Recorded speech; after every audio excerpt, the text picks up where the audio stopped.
Boom. Good evening, everybody. How you doing? I had a few glitches just before I went live. It's just I was setting up, so hopefully my camera won't play up too much tonight. It would appear that my laptop has done a massive update throughout the night at some point, and it might have reset some of the factory settings, and I think it might have mucked about with me autofocus on my camera. I was going to do it just before I went live, but I had about 3 minutes, and you know what I'm like with technology. I'd have ended up crashing out of it, throwing the laptop across the shed, and that would have been the end of the stream. So I haven't done that. So hopefully it'll be all right, and it won't muck about too much. I have just moved the laptop around slightly because I have just relocated my boom mic. So hopefully it's better. It's more comfy for me rather than sitting on the sideways. I can now sit forwards, but you guys are slightly off-centered, so I'll have to keep turning my head. How are you doing? Hope you're doing well. I've had a bit of a funky week, actually. Just want to fire up my laptop, me emails whilst we're here, and load up some of the what have I been up to during the week sort of photographs. And I believe I've got a few other people have also sent some bits and pieces as well, which is quite cool. So whilst that's loading up, how you all been? We've had a good week. The weather's not been brilliant down this neck of the woods. I must admit, it's been a little bit offish.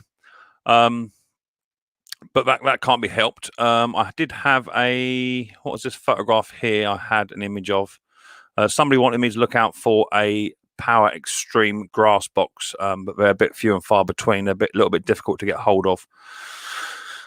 Somebody sent me a photograph. I believe it could have been possibly on my phone via my Instagram. Let's just have a little look. I'm pretty sure I got some snapshots of it. Someone was doing a cylinder mower. If I can't find them this week, it'll be next week. Let's have a little look at my Instagram. At me Insta. Someone was sending me photographs of their stuff, which is quite cool. That was a train. Yeah, there's one photograph there. Take a little photograph of that, a little screenshot. Get rid of it, and then what we do is I'll email them over to you, or to myself, and then we'll go from there. So let's get rid of that one. That can come up in a minute.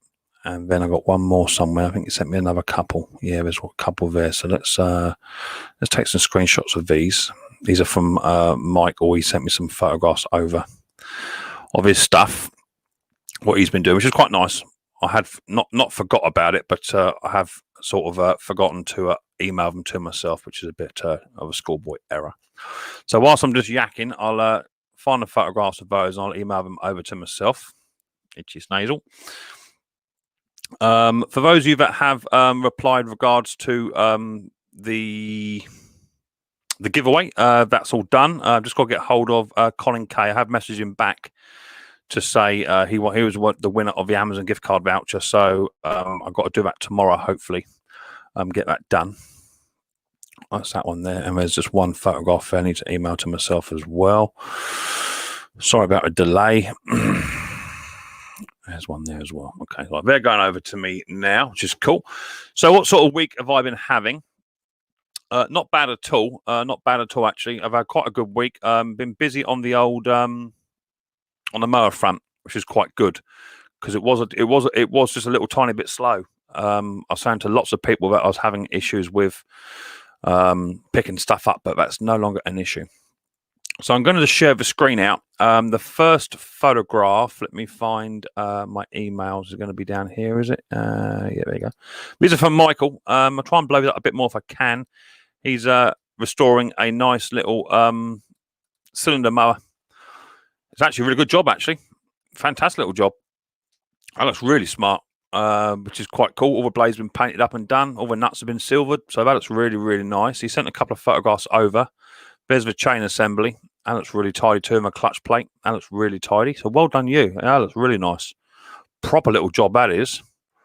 And there's a roller. He's got a new set of rollers on there too. They look very similar to ones that I had. I don't know whether you made them yourself, Michael. Not quite sure, but they're nice. Very nice. Yeah, we're liking that. That looks super cool. And that's what I remember that. That's why I do my ransom Marquis, have it all hanging up in the shed, all painted up and looking rather nice. So that's cool. One more photograph there. That's the same photograph. Cool. So that's that one.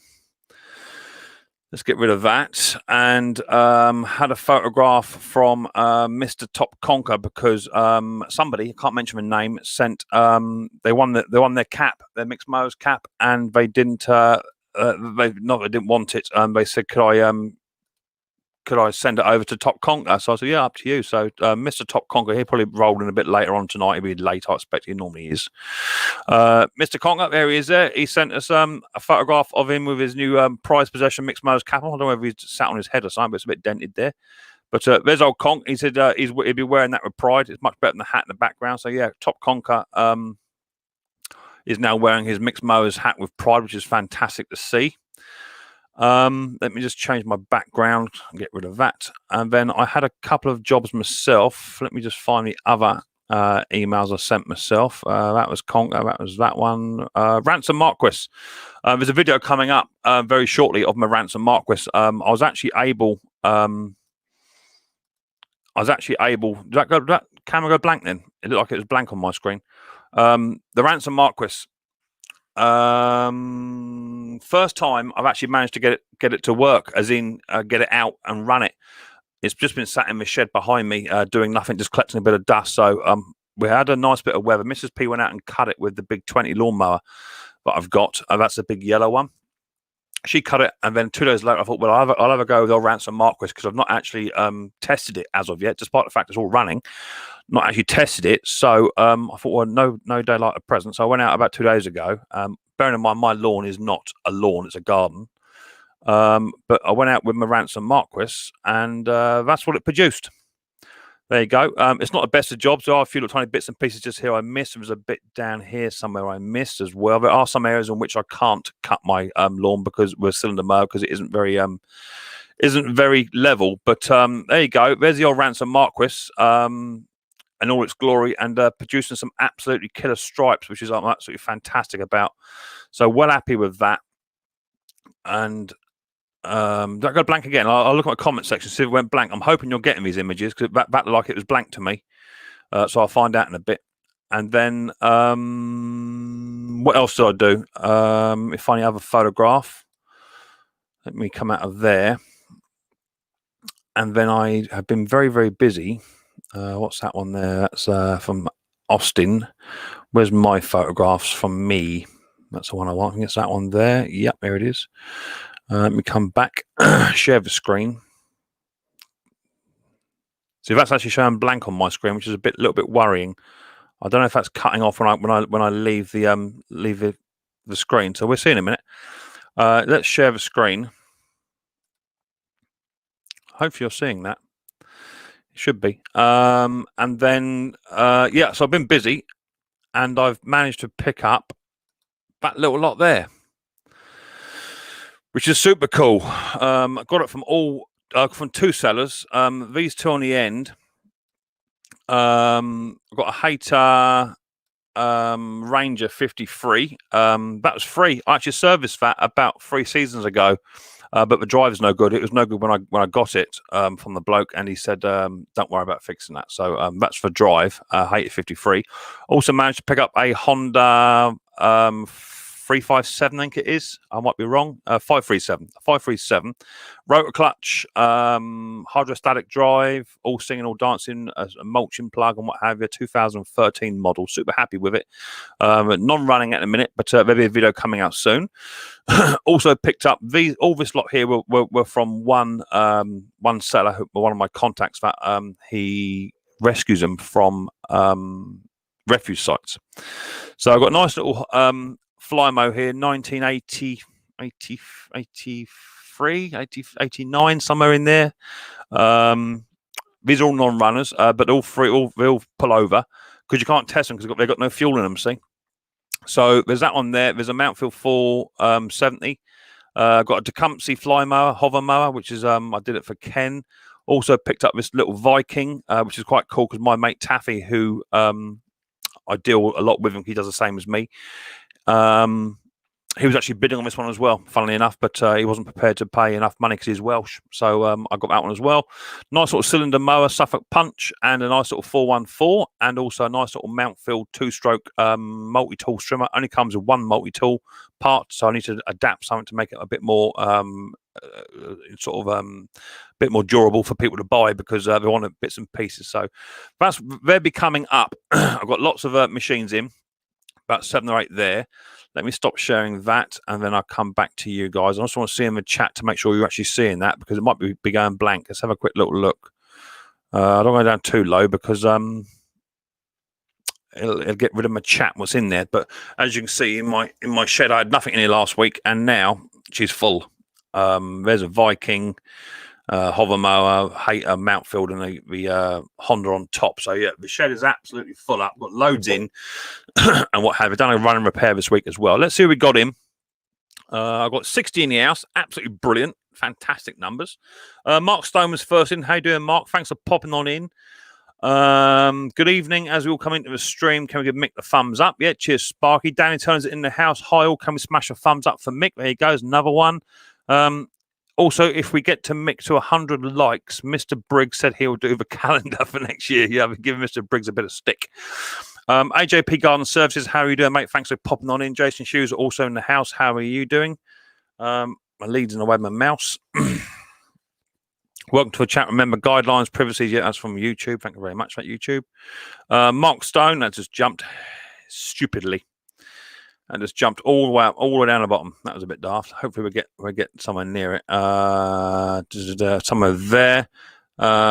Sparky's run my wish list. Thank you, Sparky. Still to do the bits for Riley Boy. I haven't done it yet. I've been super busy. Pete Froud's in the house. How you doing, Pete? Nice to see you. Danny Turner, something to do with text, but I don't suppose you know why my PS4 will not connect to my TV, do you? I have absolutely no idea. Please check your leads, righto. Stuart's in the house. How you doing, Stuart? Thanks for coming in, mate. Nice to see you. 2 emojis only, no capital letters, unless it's your username by order of the Peaky Blinders. Yeah, exactly. That'd be my rules. No capital letters and no more than 2 emojis. Otherwise, you'll get deleted, timed out, or blocked. Williams in the house. Can you explain the governor theory on a small engine? Yeah, can do that in a little bit. Not a problem. Will, just remind me, please, as I'm going through the chat. Because different types of governor. When the engine is under load, the governor will open. There you go. There's your answer. Some are air vane, exactly that. Yeah, some are mechanical. Some are manual ones. Hi, Benedict. How you doing?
All right, I'm back. Some reason that update has mucked with me. Mucked with my camera, so I've had to put my backup mic on. So hopefully you're now hearing me, and we'll go back through again in a minute to see if that camera's all right or not. So forgive me for that. It was mucking about a bit earlier on, so I've had to put my spare mic up and my spare camera. We'll see how we get on with that.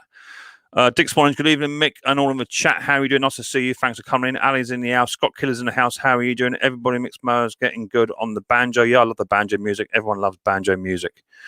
Hi, Tina. How are you doing? Neil F's also in the house. How are you doing? Nice to see you. So is John T.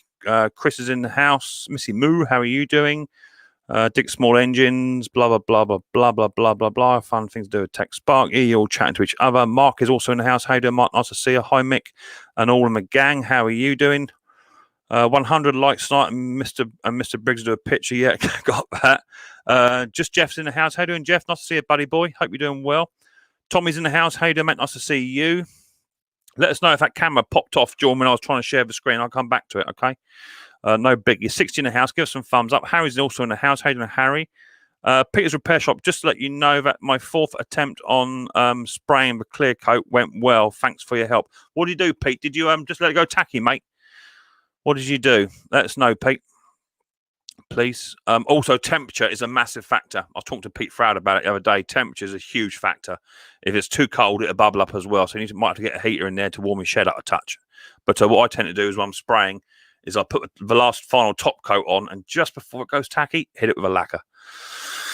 But always do a test piece first.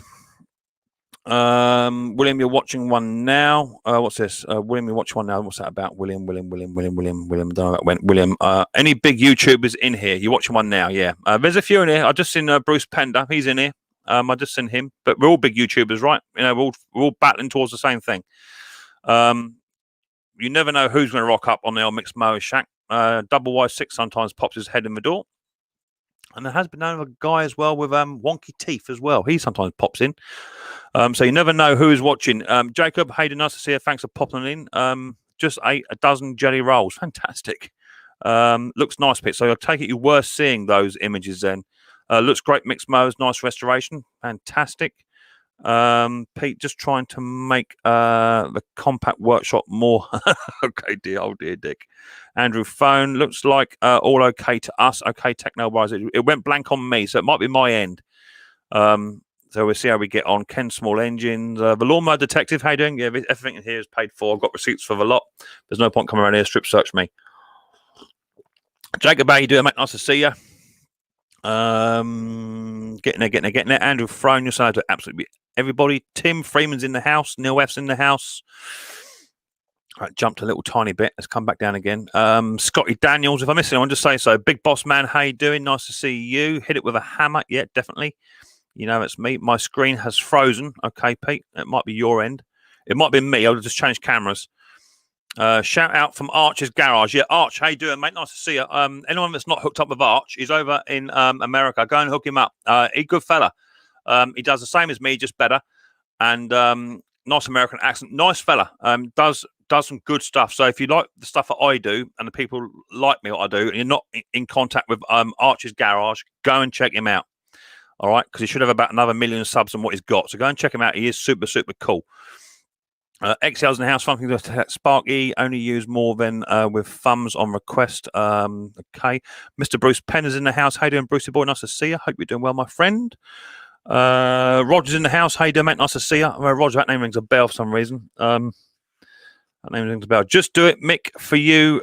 Got me. A thumbs up. Okay, cool. No worries. Arch is no worries, Arch. You're super cool, mate. I like your channel. Well, I think I'm there. Raphael's in the house too. I saw Raphael somewhere there. Yeah, how you doing? Jake's also in the house. How you doing? Hey, Daddy, how you doing? Nice to see you. William, afternoon. Ken Small Engines. Blah blah blah blah blah. I think we're there. Toby's in the house also. How are you doing? Michael Padre, there he is. There's Michael. Just showing your photographs, Michael, of your machine. Let me give my little camera a bit of a dust off. It's been in the old drawer. You're looking a bit messy, you lot. Let's get a bit of a dust off. I don't know why my first one's mucking about. It shouldn't be. I haven't dropped it or nothing. So let's get a bit of a clean and see if that improves it any. It won't improve my looks. I know that. There you go. Made it. Hi, James. How you doing? Nice to see you. James was deleted by Ali Mac. Minger. Yeah, no to delete that. That's fine. That's not too bad. Don't over moderate. How you doing, Russ? Nice to see you. No problem. Hello, Mick. Please tell my friend Jake go and get a Jetta. What's that? Yeah. How you doing, Bruce? You doing better? Are you, Bruce? No worries. That's better. Is that okay, Bruce? Thank you, Toby. How you doing? Nice to see you. Jason Hughes, William. Oh, I think that's it. I think it's everyone. Just do it. Hi there, Jason. Just do it. Is that a new channel name? Just do it. No idea. Well, I think I've got everyone. 68, 70 people in the house. Absolutely lovely numbers. Some more people were timed out as well. What's going on there? Who's that? Sparky boy was deleted. Yeah, too many emojis. That's why. Too many emojis. Yeah. I'm not overly concerned about thumbs up and thumbs down. People, I don't tend to bother me. Shout out to Stephen. Finally came out gay. Yeah, that's fine. Well, hopefully that's all right, Jake. Just bear in mind, Jake, that my son is gay. So if you're gonna bounce on that, then just watch yourself. Because my son came out no less than about 5 months ago. So be warned. You'll get away with it once or twice, and then a mod to jump on you. Okay. Why do carbs have different sizes instead of having a universal one? Well, that's just because they want to keep us on our toes, and because also different manufacturers they want you to buy their product. So if one manufacturer makes theirs at 10 mil deep throat, then you got to buy their carburetor. That's why. If they're all the same, then you just buy one product, right?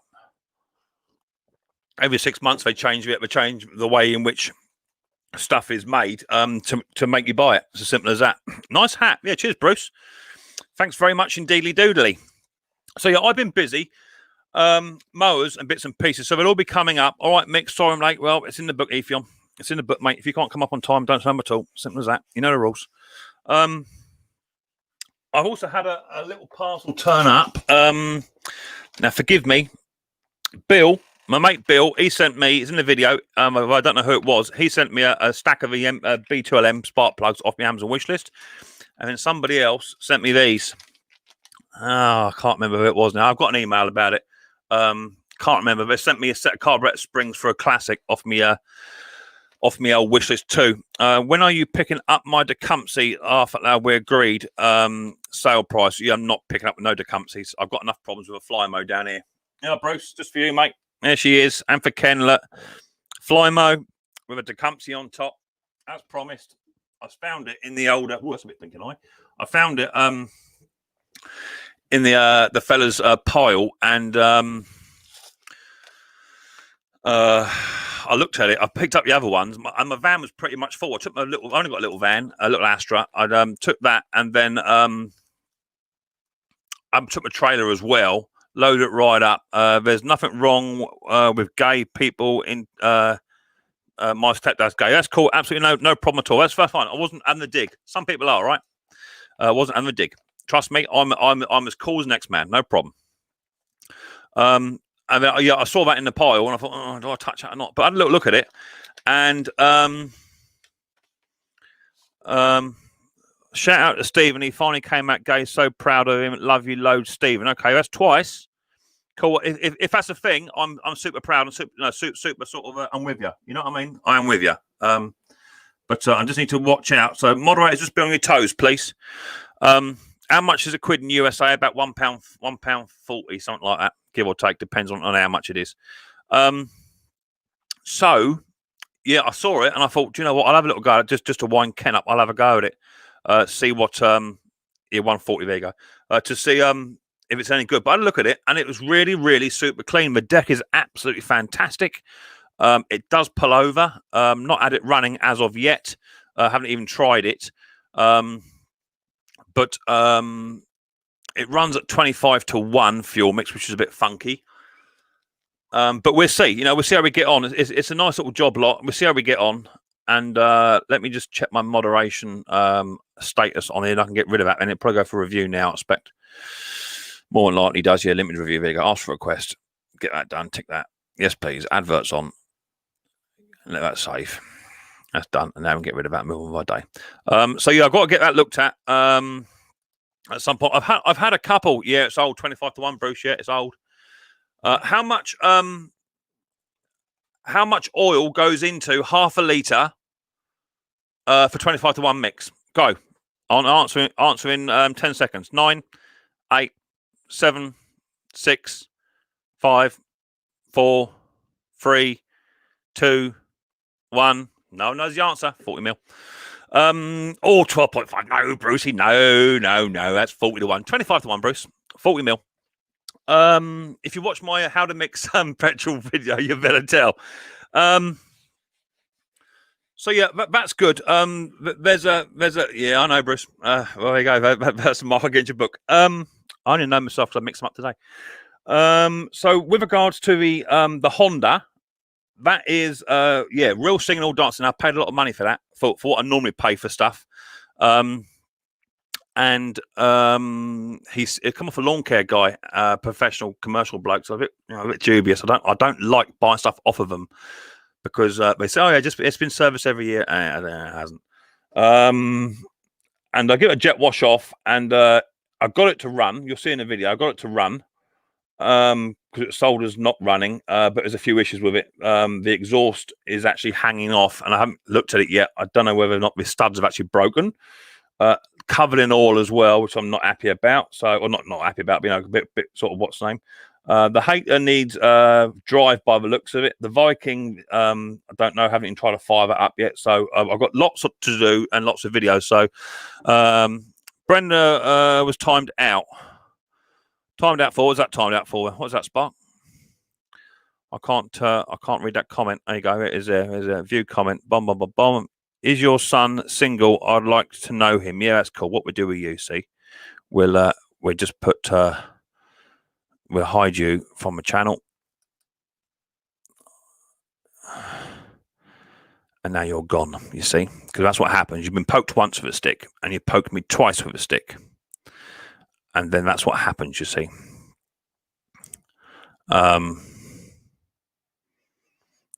We're gonna. Yeah, we've got might have 1 or 2 in here. Yeah, I can go as well. Don't need that. Yeah, don't need that. Don't need people like that. Let's make you a mod, and you can add a few more mods in here. Don't need people taking a mickey out of other people. I don't mind a bit of what's name, but when you're mucking about people being gay, then that's not funny because my son's gay. You see. Jake's been timed out now. Where's Jake? Jake's there. What's that message? 2 seconds. Let's have a look. So has your son. Okay, let's just get rid of that. You're talking about my boy, you see. Let's just get rid of that. Yeah. You're gone as well. That's it. There you go. Frozen again. Not frozen my end. You get a few people, don't you? You get a few people do at the maggot. That's fine. So what I'm going to do, I'm just going to put a few more mods in here of people that generally come in and have a laugh and a joke and a chat. And they're 2 new channels there, so they're people that we don't necessarily need in my life. In fact, you know what? I think this update might have also got rid of a few moderators too. I've just noticed that I'm missing a few moderators. Yeah, there's not quite so many moderators as what I normally have, so I put a few more mods on. So if you see your name turn to blue, it's because you've been added as a moderator, which means you can now time people out in bits and pieces. So feel free to knock yourselves out. Yeah, do that. Yeah, there's another one there. Scotty Daniels. Let's just put a few more in here. Stefan, how you doing, mate? You can go blue too. You've been in quite a while, Stefan. Yeah, you can go in there too. Not a problem. Lawnmower detective, you can be one as well, mate, because you're a member of a law anyway, so you're not daft. Yeah, don't worry about it. Don't worry about the fools. It's not an issue. All we're going to do, just going to add a few more in here. So if your name goes blue, then we can just get rid of them, right? Just anyone that's acting a fool, just get rid of them. Don't need them. Yeah, simple as that. Done. Right, so after 29 minutes of me yakking, got 73 in the house. Absolutely brilliant. My daughter is gay too, Mick. And as you know, my son, yeah, definitely. Do you know what? It's no biggie. When my son came out, I wasn't surprised. I could have told him that 10 years ago. So it's no biggie for me. But what I won't do, I won't have people taking a mickey out of other people, like that. I'm not standing for that, because my son was actually suicidal because he was so scared of telling me. That makes me upset. So I didn't ever want to see my son go through what he went through, because he was so scared that maybe I wouldn't accept him. But I accept all my kids for what they are. And as long as they're happy, then daddy's happy. If daddy's happy, everybody's happy. So I won't have maggots coming in here saying things about gay people or this, that, and the other, or people with additional needs, because you all know where I stand on that. So yeah, anyone comes in, just get shot of them. Okay, don't need them. Hi there, how you doing? Nice to see you. I am Tech's wife. How you doing, Joe? Nice to see you, baby. Hope you're doing well. Hi, Gaffer. How are you doing? Nice to see you. Not seen you around for a little while, mate. Yeah, me too, bro. There you go. See, yeah. Trust me, Mick. I'm in her corner. Yeah, exactly that. We all know. Yeah, it's a stupid people. That's what it is. The world's full of them, right? Don't really understand how a governance system works. Let's get some people on here on a wood split. It depends on the engine, buddy. All depends on the engine. So let me see. I agree, Mick. My brother is gay. There you go. They're everywhere. We've all got them. Gay, lesbian, transgender, whatever it is. We've all got them, and you've got to accept it. You don't accept it, you lose them. I nearly lost mine. So anyway, he's happy now, and because he's happy, I'm happy. So there's a few more blues in the house now. How you doing, Country Garden Gardener? Nice to see you. Saw you working in the rain just the other day. Copy. Paste there. Make sure that's the right one. Boom. That goes out to the link. So there you go. Camera must be on. Audio must be on. It's not nice, Mick. There are silly people. Yeah. Do you know what? I'm as a parent of a child with additional needs, and as a parent of a child that's gay, it hardens you. Okay, so whatever you say is not going to offend me. It won't offend me. However, I'm not going to have other people thinking they can't come into the stream because possibly their child or their loved one or whatever is singled out. It's not happening. Right, we've got Archie. Archie, I can see you, buddy boy. As it's your first time up, can you please double check that you have your StreamYard turned on, but your YouTube either closed or paused? One or the other. Otherwise, you want to give me a 10-second feedback. So up the top of your screen where your YouTube is, you've got two little tiny tabs. One says YouTube, one says StreamYard. Close your YouTube off, mate. Just get rid of it and give me a thumbs up when you've done that. You've done that. Okay, buddy boy. How you doing, Arch? Are you there? No volume. Let's see. Try that. There you go. Is that it? There's two mics here, so I don't know which one is actually working. This one or yeah, the one on the the camera? one, yeah. It's the one on your head. Gotcha. I've got a couple other here. I've got Ken. Can you just lift the strap from under your chin?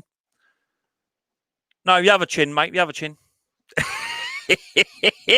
Ken Small Engines in the house. How you doing, buddy boy? Bruce is laughing his head off down there. Bruce, you're next. Bruce, hands in the air. Hands up your nose. Up your nose. How you doing, Brucey boy? Nice to see you. Thanks for popping on in. Let me just get this YouTube chat back up. Come here, Kim. Someone need to keep an eye on you, Jason. Yeah, cool. So how you doing, Arch? Arch is new to it. There's Arch. There he is. Bump. There is Arch. I'm new to everything. Nice to new to everything. So Arch runs a channel. Arch's Garage. Hi, Kimberly, honey. How you doing, sweetheart? Hey, Kimberly. Let's say it again. Got unplugged. Hi, Kimberly. How you doing, honey? Nice to see you. You doing okay? Hello. Well, nearly away. It was like that. Wave again. Wave the mic right there. Say hello. Hello, sweetheart. There you go. Woo! Got a hello. So Archie, Arch. If you haven't got Arch, he does exactly the same as me, but just better. So go and check him out, okay? And I mean that because he's got. Not better. I'm a bit envious. Different. I'm a bit Arch. I'm envious, Arch, because I've seen your mower store around the back of your house. I've seen it. Oh no! And yeah, I know you let it slip in one of your videos, Arch, and I see what you had around there. I'm telling you, if I was in America down near you, you'd be in trouble. Yeah, well, that's why I'm divorced. No, that's not the real reason why I'm divorced. But I'm having serious camera problems today. Yeah, he disappeared. Oh, what's going on? Let me change that back over. This is a dodgy one. Yeah, let me change my mic over. Mick, did you see we are graced today by the generator guru, Mr. Condon? I hope he comes up. Uh-oh, no audio. Oh, say something, Mick. Uh-oh. He's got it. There you go. Touch your nose. It's got something to do with this update. It's absolutely mullered my PC. You're back. It's mullered my PC. My studio is absolutely filling up here with people in the bottom. Who else got down here? So yeah, go and check Arch out. Go and check Arch out. He's super duper. He does some good stuff, and he does nice little hacks too. Nice little simple fixes to save money and all the rest of it. So go and check him out. He is cool, okay? And you know me, if someone ain't cool, I'll tell you they ain't cool, but Arch is cool. Look, this bloke here's trying to look cool, but that's not going to pass with me because he should be at work, and in fact he's actually on YouTube watching me. So there's the Lawnmower Detective. How are you doing, mate? Nice to see you. I hope you're doing well. Great. Doing great. Nice to see you. And I got Thomas Andrews down there. Thomas, put your hands in the air, please, mate. Good lad. Let me come. There's Thomas Andrews. He's coming. Come and say hello. So I've got loads of people in the chat here. I've got nearly 80 in the chat. Fantastic numbers. Hope you're doing well. Hi, Puller Ed. John Ladd's also in the house. How are you doing, Missy Moon? Mick, can you make me go blue as well, mate? I will do, yeah. No problem. You can go blue and just to look after the old stream for me. Just bear in mind that anyone that is moderated, we can lose a moderation and get timed out themselves. There's James. How you doing, James? Ken can't join lives driving the car at the moment. No, fantastic. So how are we all doing? Is 80 a record? Is what? Is 80 a record for your stream? 80 people on? It's got to be up there. Say that again. Say that again, buddy. Is 80 a record for your stream, for the amount of people on your stream? 80. No, I've had one or two in there, but 70 is generally my number. About 70 is what I normally sit at. But yeah, it fluctuates, depending on people's come in, go out and what have you. But 70 is about my limit. But yeah, it just flick it up to 80 now back down to 75. But yeah, it's good. It's good numbers, right? Yeah. Good strong numbers. So, Mr. Lawnmower Detective, you got a head like a beetroot. Your head looks really red today. Where you been out in the sun? No. What are you doing then? Just the lighting, I guess. Oh yeah, that's all it is. So I saw your latest video on your Franklin trailer, where the wheels collapse, and you've now put a straight stack on your ride-on lawnmower, which is cool. Personally, I would have gone for a double stack if it was me. And I also see you've got a chainsaw sharpening device. Yes. What was the incentive in that? Well, I mean, I've had several people ask me before when they brought mowers in, do you sharpen chainsaw blades? And I was like, I've never done that before. So sometimes you just have to make the transition into a whole different world. So here I am. Would you not consider doing it by hand first? No, I would probably tear it up. Well, the thing is, the advantage is, if you did it by hand first and learnt it, you can then do mobile stuff as well. So if you're out in the field, you can tiffle up your own chainsaw should you need to do so or whatever, Ooh. So I would recommend. Do you have a video on that? I've got a couple of videos where I've repaired chainsaws and sharpened them at the same time, but some chainsaws are different. But generally, it's about a 30-degree angle with a 10% lift. And with the right file, just brush it through 3 times. It's not rocket science. You can tell on your first pass through the tooth. You got to do the rakers too. Yeah. You got by the time you've done your first tooth, you can you get a feel of how much work it needs. But it's generally 3 strikes each through each tooth. I mean, as Ken says, file down your rakers. Otherwise, your rakers will be higher than your tooth, and you won't cut nothing. But I've seen one of his other things where you put the device on the end of the bar and then you push it up against a wall and you give it some beans and it sharpens it for you. I'm not a fan of that. Takes off the chain. Quick, 90% of the chains that come into my shop just need the rakers done. Right. Mm-hmm. Yeah, rakers are a big thing. Big thing to do. If you don't do them, then it's not going to sharpen nothing. That's the depth of cut. You can make some money sharpening chains. I have a sharpener that can run through them. Exactly that, Dirt Rider. You've got your own mechanical sharpener. That's great, but I would recommend just learn to do it by hand first. Because you can always get a feel. Rather than putting it through the the sharpener, you can just tiffle it up, you know. If you have Hey, a Mick. a nice size vise makes quite a difference too. You can put the whole blade in the vise, Yes. and you have your 3 different size files. And There you go. Just a word about sharpeners. You need the different size wheels because it won't work right. That's what I'm saying. You know, different chains require different size files.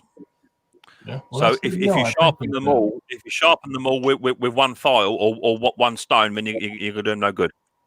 I've used the electric ones, and I find I take off too much chain.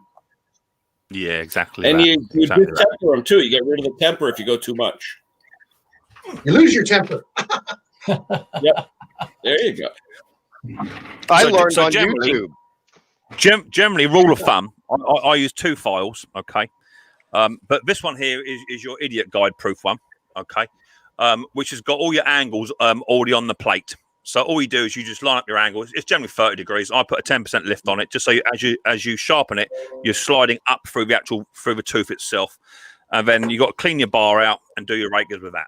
No biggie. And then other important things I'll do is to take the chain off and then deburr your bar as well. Deburr it and make sure it's not bent, and then rotate your bar every sharpening so you get even wear. Some blades don't allow you to turn them over, but a lot of them do. But anyway, I just thought I'd mention all of that good information just to prove I do watch your videos and don't just flick through them. But it was nice to see that your trailer broke. I was quite chuffed with that. I think that's good. I think that came out the wrong way. Yeah. I've been sharpening chainsaws, I think, Mick, before you were born. I think I'm 22 years old. Is that not right? 64 to 42. You froze them, Bruce. I don't know what happened, but I had a glitch then. Lost your voice again. Yeah, if you were before 64.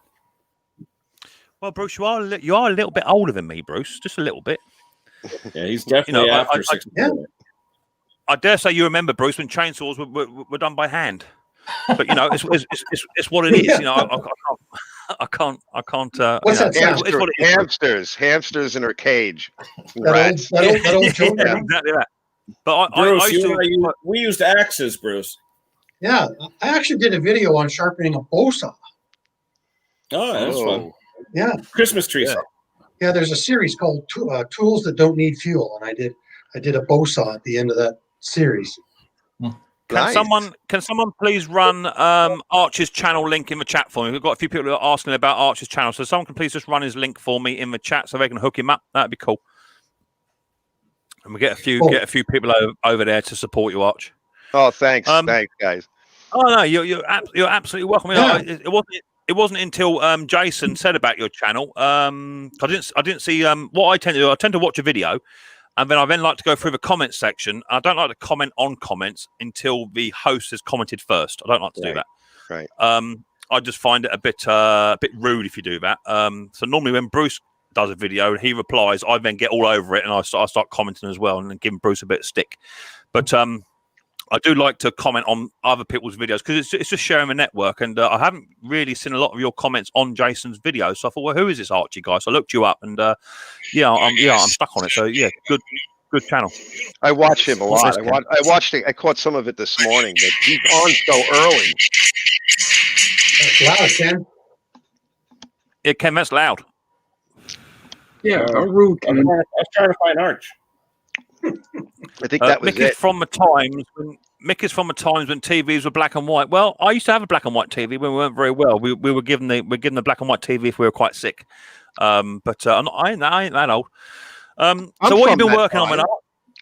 What's your flavour of the day? What have you been on? Yeah, I am crazy. Are you there, Arch? What have you been working on today, buddy? Anything?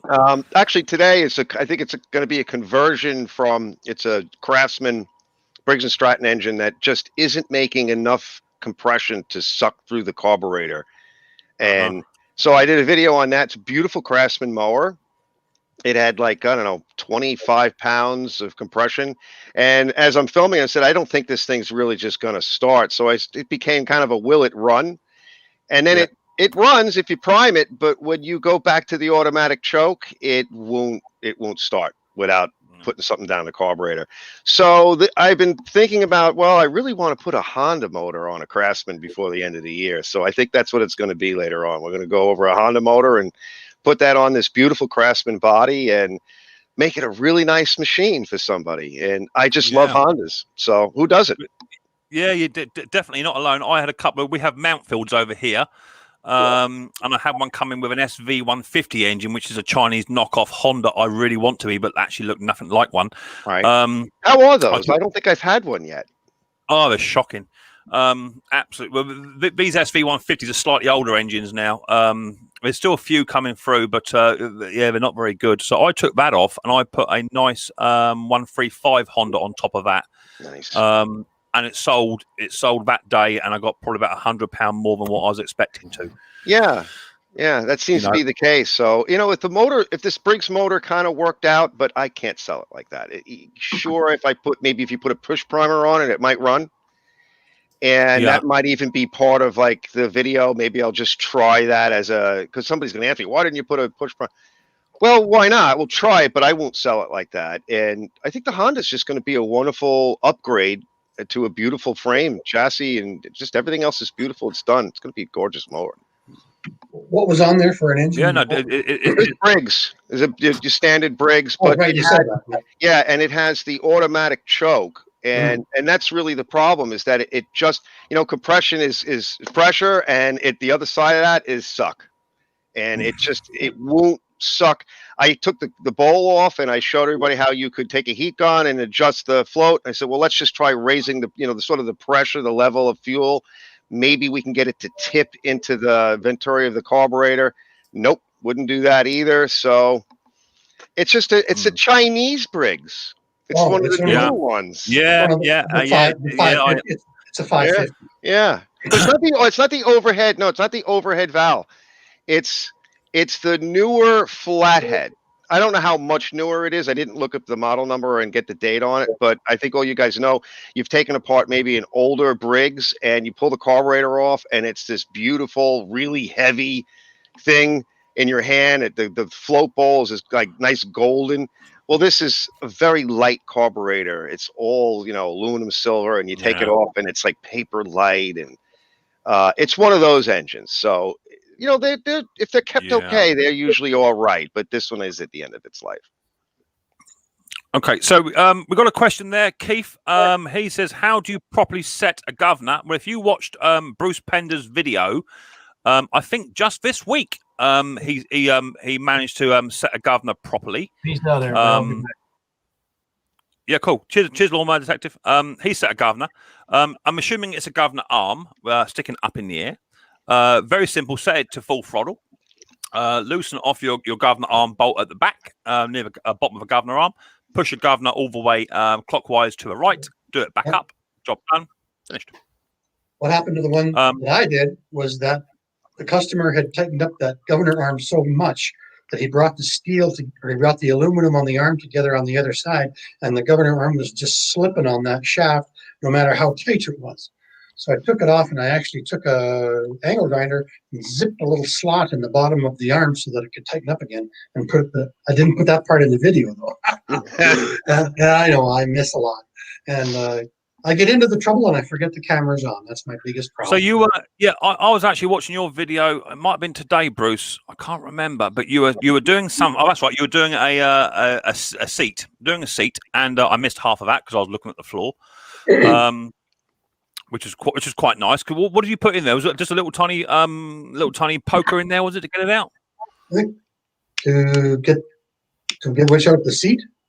You're doing a needle seat, weren't you? Oh yeah. I think I used. Didn't I put a?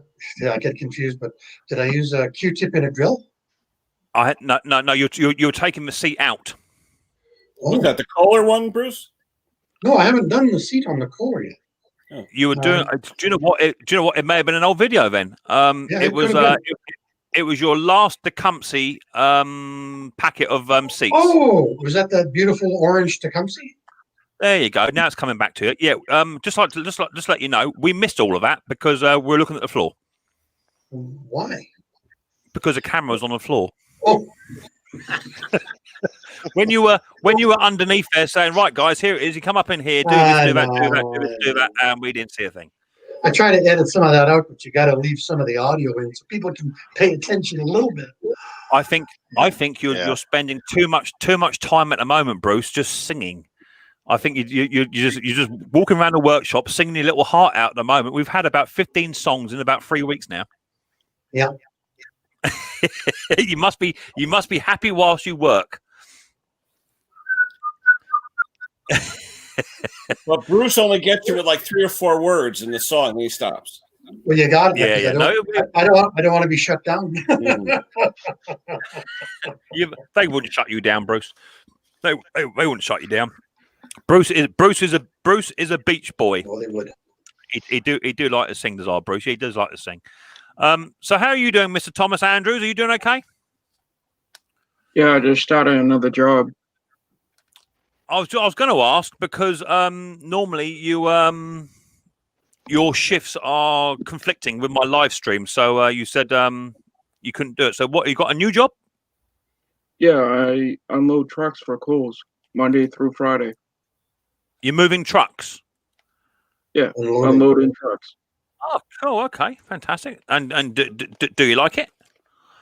Yeah, I've been there for 3 years, off and on. Oh, okay, cool, fantastic. How you doing, Jeff? Nice to see you. I got Father Christmas down in the chat too. How you doing, Father Christmas? I've also got Mr.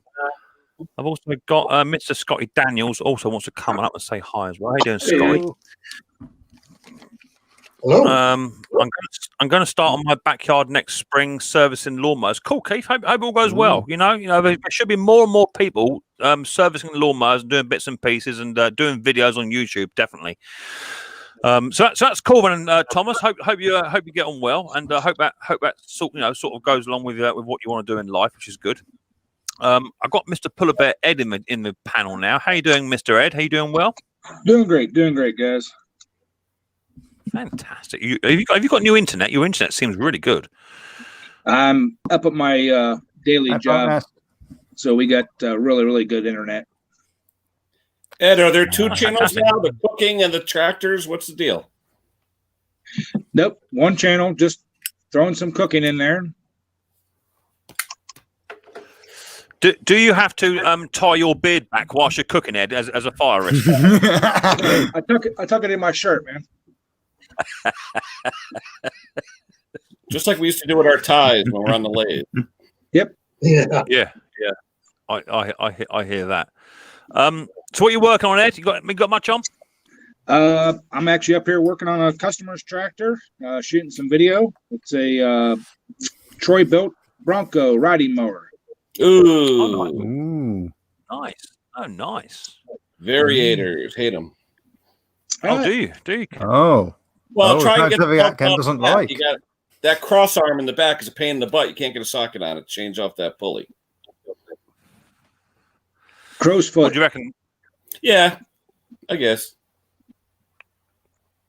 That's exactly what I was doing. I was replacing the drive belts on it. Yeah. They always flip. Well, I've got a load of belts. Go on. Well, I got to do a shout out to Ken because Yes, it did, Sparky. He's been helping me all week on this crazy Kohler. And I've never seen, I have to confess, I've never seen a flathead engine that had adjustable valves. And he tells me that the Kohler has to be over 8 horsepower before it happens. And I had not seen a flathead engine with adjustable valves. So thank you, Ken. The guy I knows. didn't want to let you grind the valve stem and then get in trouble. So I figured I'd tell you. Well, I reopened the valve door, and I did see. I saw that brass 7/16 first, and then I looked down and I did see the notch in the Lifter. In the lifter, tappet lifter, and that's where the half-inch goes. Yeah. Yep. So I was looking for two. I was looking for 2 nuts, and I saw the groove or the I cut my teeth on those engines, Bruce. I have about 20 of them. You know them so well. I just can't believe it. You know them off your memory. I asked him, can I use the 14 horsepower on this? And he goes, you can use the guts of the car, but you can't use the car. That's how good he is. Thank you, Ken. I'll tell you something.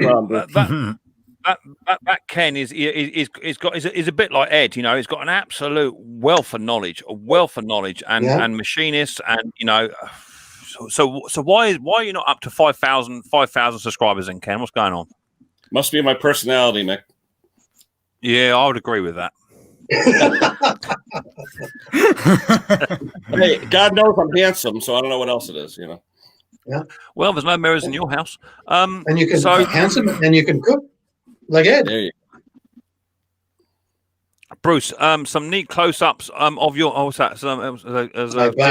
Jeff said, Bruce, some neat close-ups of your hand in your latest video. Ooh. Poor old Bruce. He does get some. Bruce just gets caught up in the moment, don't you, Bruce? That's all it is. You get caught up in the moment, and that's just what happens. It's the way it is. But at least you know it's not pre-scripted and made up. It is genuine. Right. We just, I mean, we get a tour around Bruce's garage floor nearly every video of what's going on around the floor. You can guarantee it. And I'm still. Do you know what, Bruce? It's all good. I know. I'm working on it though, and the videos you're seeing now, I'm still catching up. You know those 3 blue generator or compressors I was working on? Oh yeah. Well, I got behind about 6 weeks on my other videos, and I'm just getting caught up on those now. Like that orange video was still 2 weeks ago. That orange Tecumseh. So I'm just getting caught up now. Crazy. Bruce, remember what they say about us? They say hire the elderly; they're fun to watch. So just remember that. It's like a grumpy uncle at the Christmas table. That mower, I saw the title. I was actually in the bath when that one came out. You're watching his and Jeff? Yeah, I do you know what? It's one of the only times I really, because of Riley Boy likes to be in my pocket. It's one of the only times I really get a bit of time to myself. So I tend to take my iPad up on the old, put it on the bath side, push play, and I can watch 2 or 3 videos whilst I'm having a shave and a scrub. You know what I mean? Baby. Oh no, it's fully charged. But that mower you had in that classy Tecumseh, I remember that when it last came in, and it hasn't aged one iota, has it? Hasn't aged at all. I do have to say it was a little dirtier this time than the last time he brought it in 2 or 3 years ago. Wait, Bruce, did I hear the word classy and Tecumseh come out of Mick's mouth? Yeah. That mower didn't even have any dirt on the blade. Easy now, Ken. Easy now. Do you know what? I'm trying my hardest here. It's not enough for you guys. I've even allowed a Tecumseh to come out of the rain and put it in my shed. It's not enough for you lot. I'm looking forward to this. Yeah, I've got one in here. It's the Italian. It's the Italian. Oh, by the way, you guys, the wind chill here today is minus 14 degrees Celsius. Wow. Snow. Mick's going downhill. Tecumseh, yeah, definitely. 4 inches of snow and minus 15-degree wind chill. Wow. That's cold. Well, not cold. You get it colder, Bruce, don't you? Yeah, we do. And so last night it was dark. It was dark, and I said to my wife, I got to get the hoses off the house, and I have to get those taps opened up, or they're going to split. So it was dark last night, and I'm out there with a slip joint pliers, getting the hoses off the ice, and trying to get the taps open, and then go downstairs and close the inner taps so that they don't split. Eh? Did you record it? Yeah. No, I was busy. You would have seen my back. Well, it's only going to get colder for you guys. I've got my heater on tonight just to warm it through, because the temperature has dropped here a little tiny bit. Not a great deal. It has dropped just a smidgen. So I put my heater on, but I've also got a Suffolk Punch cylinder mower, and that's got a damn Tecumseh on it and all. Really? So I am backing for the same side now. I am trying to do as much as it pains me to have one in my shop. I've now got 2. Right there. And the chances are they're not going to run. It's like a Chevy driving Ford, I've had these fly mowers before, these little 2-stroke Tecumseh fly mowers. I had them before, and I actually stopped buying them because they were so finicky. They really are finicky. They're like Mantis killers. Yeah, they are. But, and especially as they run at 25 ton, they generally smoke quite well anyway. But they are being run so rich. We'll see how we get on. If it doesn't do what I want it to do, then what I do, Ken, I'll just break it into about 35,000 different parts and just post it over bit by bit. Whatever you feel what like. You done with Bruce? Give me the bill. Say again. Just give me the bill. Yeah, you can have it. You can have it, mate. But to be fair, they do an Allen one with a metal deck on them. And they sell for really, really strong money, really strong. The only disadvantages to them is that you can't just whack a Honda on it. You can't just take the engine off and put a Honda on there because the bolt setup is completely different on these. These have got 4 bolt holes on the engine, and they're only probably about 6 inches apart square. So you can't actually just take the engine off. Hi, Henry, and put a Honda engine straight on it. You can buy a little jig that does it. We got there, Bruce. Let's have a look, mate. I'm coming. What's that, Bruce? I just took a picture of my back. Holy cow. 5 seconds ago. Wow. Oh, it just went black. Was that snow? Little snow. Yeah, a bit of snow, eh? My lord. That's not good. What do you? I'm coming, Bruce. I'm coming. That's my shit. Oh yeah. And then the window of the garage. Cool. What's the question there? I just thought you'd get a kick out of that. Question. Can I put antifreeze in my power washer? I'm thinking yes, but it might also... what do you lot think? So you're talking about just a standard pressure washer. Can you put antifreeze in there? They sell it. They actually sell it with a tap that's the same size as your hose. Yeah. And it's called pump save or something. Mostly big hardwares have it. And you connect that little tube to your inlet where the garden hose goes, and you just turn it on until the foam comes out of the output, and then your pump is good. I usually take the hoses off, and I just keep pulling it until I don't see anything, and I'm usually good to go. Right. But you can do that. Yeah, but it gets too cold in your area, Bruce. The price the price increases. Yeah. No, we might lose this snow, but the next snow we get will be on the ground next April. Oh my lord! The bearded badger's come in and he said, "Hi guys, I've just came in and you guys are talking about bloody Tecumsehs again." It's a thing, right? It's a thing. What about the Christmas special? Yeah, the Christmas special. Unfortunately, a certain YouTuber let it out the hat. My fault. I didn't tell him it was a bit of a surprise. Yeah, he did a little bit. Yeah, he did a little bit. All I'm going to say is Christmas special. I'm working on getting certain YouTubers up on the panel. That's what I'm trying to do. As a little bit of a not thanks to fans, but just to try and make it an enjoyable event. So yes, stick click to the old Christmas special. If it all comes off, then it should be really, really good. I have got 1, 2, 3, 4 or 5 have confirmed, but just bear in mind that those 4 or 5 could cancel lastminute.com if something else comes up. So it may just be me, but hopefully it'll definitely if it all goes off, it will be one you do not want to miss. I'm telling you. Mick has moved over to the dark side. Well, I did a video this morning on all this little lot here, just a quick little what are they and what condition are they in, and well, you'll see on the video what I was doing with the fly mower originally before I thought the camera was on. You'll see what I was doing with that. As you know, I dragged it into the backyard unwillingly. I know this guy that had to keep using antifreeze in his toilet. My lord, that's proper cold. Look forward to that. Yeah, well, it should be quite good. Hopefully, if it all goes off. But as I say, Mr. Double Wide 6, it's my own fault. I didn't tell him it was a secret, and I think it was a combination of things. He done his first live stream ever, and he was a little bit not nervous, but a little bit something with just doing his first stream, and because I was in the chat giving him some stick, he returned the favor. So it would be nice to have Double Wide 6 up, definitely, and also Bruce, if you're available. I got it on my calendar. Yeah, if we can do it, then that'd be great. But there is a lineup. I have put the feelers out of about 6 others then who I've just mentioned. I'm hoping to get them up, and if I can get them up, it won't be for long. It's not going to be for the entire stream. It will be maybe 30 minutes. Because they're all busy people and different time zones to worry about. And don't forget, Bruce only comes in here on his lunch break. So we've got all got to work around Bruce, unfortunately. Enough chat. Let's play a game, says Ken. Okay, Ken, let me go and find one for you.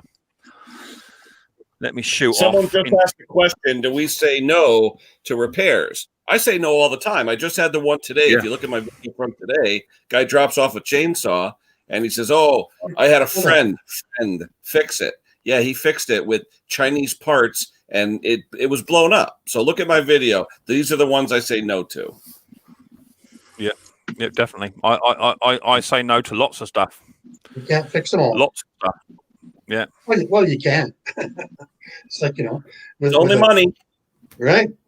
You take the radiator, you take the radiator cap off, you slide the old car out, you slide a new car in, and you put the same radiator cap back on, and you fixed it.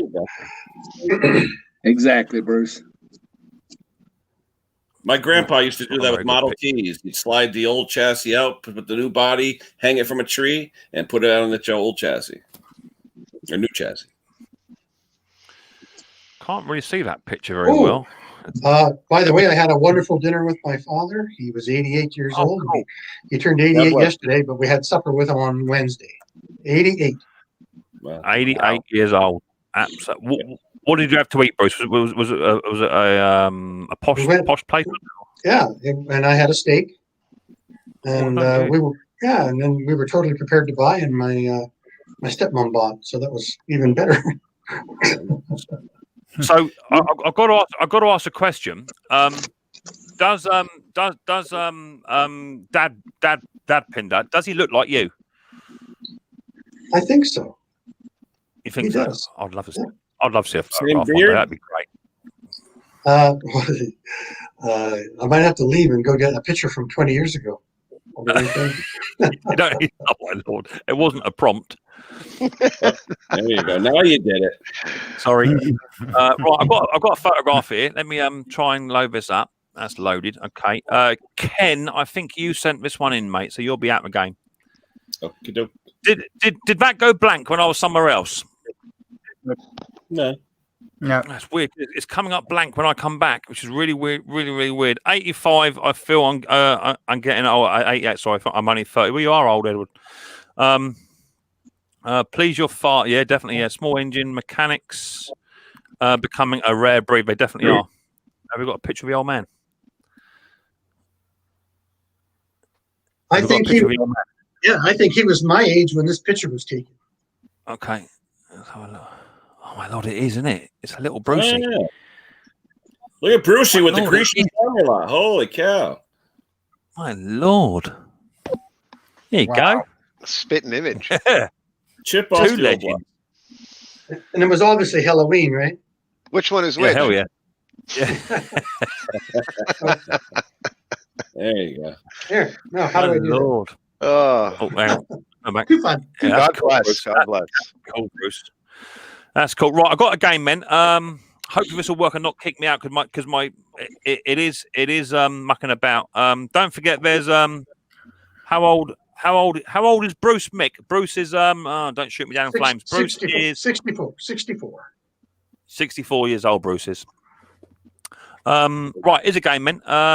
So write it in the chat what you think it is, and share screen. Hopefully, it won't kick me out because my StreamYard is mucking about ever so slightly. All over there. Okay, it's just swirling. That's it. Just I have to go a bit slower today, otherwise it's gonna chuck me out. I know it is. That on there. There you go.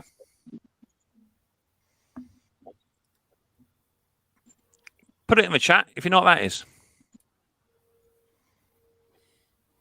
As I say, Ken, you sent that one in.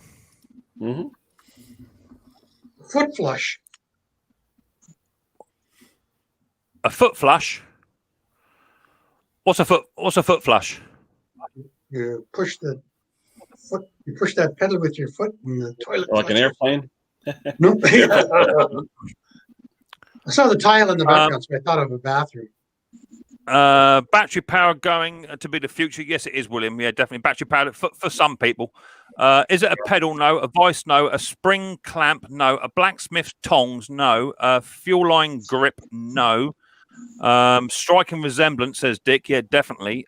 End of a vice grip? No. Welding tongs? No. Grips? No. A metal? Is it metal? Is it a metal bending tool? No. A pedal? Mole grips? No. A wood clamp? No. A tile cutter? No. Mole grips? No. A kickstart for a mower? No. And away we go. Wire stripper? No. It's not. Right, we're off then. We're off and running. I'm going to put the kettle on whilst that's going. I'm going to see if I can sort my light out. And we'll have a cup of coffee. Is it junk? No, it's not. A roofer's hammer? No, it's not. Question mark, question mark, question mark. No, it's not. A valve tool? No. A G-clamp? No. Show us again, Mick. I will in a minute. I will in a minute. Calm yourself down. Calm yourself. I know you want a sticker. I know you want a sticker. My neighbour lived in 106 years old. 106 years old. Liked 2 weeks to be 107. Fantastic. Rubbish. Is it rubbish? No. Make me one cup of coffee, Mick. Righto. Not a problem. I'll do that. Part of a tube bender? No. Clamp of some sort? No, it's not. Oh, go on. I'll do it in a minute, Jeff. I'll do it in a minute. Is it a car jack? A pedal for a lawnmower? No. Laugh out loud, Mick. Does it have anything to do with small engine repair? Absolutely nothing. Stilson's? No. Is it still used? Yes, definitely. A foot pedal for a bike? No. A G-clamp? No. Ken, do you know what it is? Yep. Yeah, well, shush then. I'll just say, I'll give you a brief. It's used in a trade. No. What? There's 100 trades. Let them guess it out. There's 100 trades. Is it a farming tool? No, it's not. Is it a skyhook? No, it's not. Question for all of you: why does the SV150 engine fill the carb full of oil when tipped on the exhaust? On tips on the floor, only tip the engine to check the blade. If SV150 are very, very similar to the Hondas, okay, best advice is to take the grass bag off and tip them backwards. They don't like being tipped up on their sides. It's only because you tip it up, you're chucking oil and fuel everywhere. So yeah, just with an SV150 engine or RV150 engine, or even a Honda for that matter, I like to take the grass box off and tip them backwards, prop it up underneath something so it tips backwards, and you won't have a lot of problem. Is it Mr. Briggs's tooth remover? No, it's not. Is it a welding clamp? No, it's not. I'll show you again. Let me get my mouse before I make my coffee. Let me stop the chat about there. Share the screen. One of them. Do that. Do it. Thing. Finish timing out. There you go. There it is. Boom. There it is. Looks like an emergency brake foot. Oh, it definitely isn't.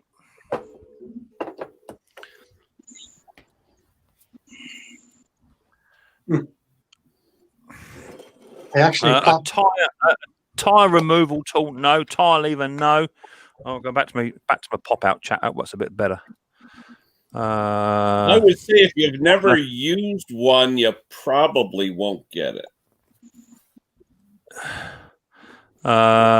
Evening, Mick. How you doing, Mark? I know what it is. Hope you're doing well. I think I know what it is. Cam follower. No. A boring tool. A bulb. A bulb went out on my usual light on my camera. Plays up on low. Okay, Scott, no problem, mate. It's fine. A mole grip, no. I just showed it, Keith. I just for a second showed it. You're probably out doing something else. I just for a second showed it. A nail puller, nah. Sometimes watching some of my teeth is like pulling nails, Bruce. One of my videos. Watching all my videos, it's like pulling teeth. Ooh. You wait till I try and fire up that blinking flymo. That won't be the only thing that'll be flying. They don't call it a fly mo for nothing. If it don't start, it's getting bunged across the garden. Bearded Badger's got a good guess. Where are we? Show it again. Evening, nail puller. Fencing pliers, yeah. No, it's not. Is it Micks chest hair removal tool? I haven't got a hairy chest. How do you know?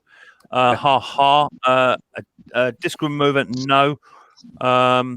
Is it Micks wallet? No. Someone's firing up a machine. That's right back of my house at 7:45 at night. It's great. He is. Is it a vice clamp? No. Is it a brake pedal off of a tractor? No, it ain't. Plier teeth? No. High Tim, blah blah. Nail remover? No. Where's me clink clinks? There we are. Some of them. And a spoon. Hi, Scrap It Man. Is Scrap It Man in the house? Has he changed? Oh, he hasn't changed his name yet. I thought he changed his name. Hi, Scrap It Man. How you doing, mate? Didn't see any moths. Didn't see any moths. I just give away 4 hats and £50 Amazon gift card voucher, and one of them had to go to Canada. You can imagine how much that cost me to send it to Canada. I don't know what it is with UK and Canada. We speak the same language. Mick, couldn't you just send him the code? You couldn't just email the code for the card? No, Bruce. No, it would have been easier. If Bruce won £50. It would have been cheaper, but he won the cap, so I had to send a cap. Yeah, probably cost him £50 to send the hat. Exactly. Is it Vice Scripts? No. Hello, Pelabed. Wasp brother Mick and brother Ed. And how you doing, Drift? Nice to see you, mate. Thanks for popping on in. Hi, Script. My wife says it's a jewelry crimper. No, it's not. I'll show you again. Is anyone in the basement? Let's have a little look here. No. Let me go and get it, and I'll give you a clue in a minute. I got it on the old version of the. Oh, have you now, Bruce? I can have a real close look at it. Oh, it looks like Jaws or something. Oh, doesn't it look like a pair of jaws? Doesn't it? It looks just like a set of Weldon mole grips, doesn't it? But it's not. Yeah. Okay. I'm pretty sure. Yeah, I'm pretty sure. And this is a guess, and Ken may actually say no, it's not, but I'm pretty sure it is. Let me double check his answers first. Wire pullers, no. Beard crimper, no. Scrapping man, Mark the 8 man. A leg off of a puller, no, it's not. High oil in chat. Horseshoe pullers. I'll give you a little hint, which isn't really a hint, but it's not a puller. No, RV's tiles, but yeah, they are tiles. Yeah, I'm sure you have to use this tool in conjunction with some string. Oh, good clue. Good clue. You have to use this tool in conjunction with string. I think you gave it away. I might have done, but there you go. It's been going for 5 minutes. Is it a string tighter? No, it's not. Say again. Is it a string tighter? A string what? String? We got to give it to Mr. Hughes. Oh yeah, Mr. Hughes. Jason Hughes gets it. Yeah, Sparky was a close second, but Mr. Hughes. That one there, yeah. That one there. A plumb line. Let me get a picture. When it loads up. Without it's just. I'll explain it when the picture comes up. Yeah, I'm getting there. I'm trying my hardest. My StreamYard is really, really slow tonight. I have to be a bit careful with it. It's struggling for some reason. I don't know why. It should be. There you go. There you go. Okay. It's a Mason's outside corner line holder for when you're doing bricks and stuff and outside corners. That's what holds it. And I tell you, my wife's uncle, he used one similar to that when he did some masonry work on my house. So I can tell you for fact they still use it. How big is it? It looks like it's it's 6-8 inches. It's not 6-8 inches. Yeah, it's not that big, Bruce. It's not that big. Yep. I was just looking at the Bricky's tool. I was looking at the tile. Yeah, exactly that, Benedict. It's a Bricky's tool for leveling bricks and keeping your plumb line straight in your corner square. Yep. So that was it. So Jason Hughes, is it Jason Hughes? Was it? Yeah. Boom. Yeah, Jason Hughes. So Jason, do you want to? Have you got a prize, Jace, or do you want a prize or what have you? Let us know. Let Let us know what you want to do, Jace, because I'm not sure if you've got a lot. I know that Edward Thomas has got most of it. Let us know what you want to do, Jace, whether you want to have a prize or donate a prize.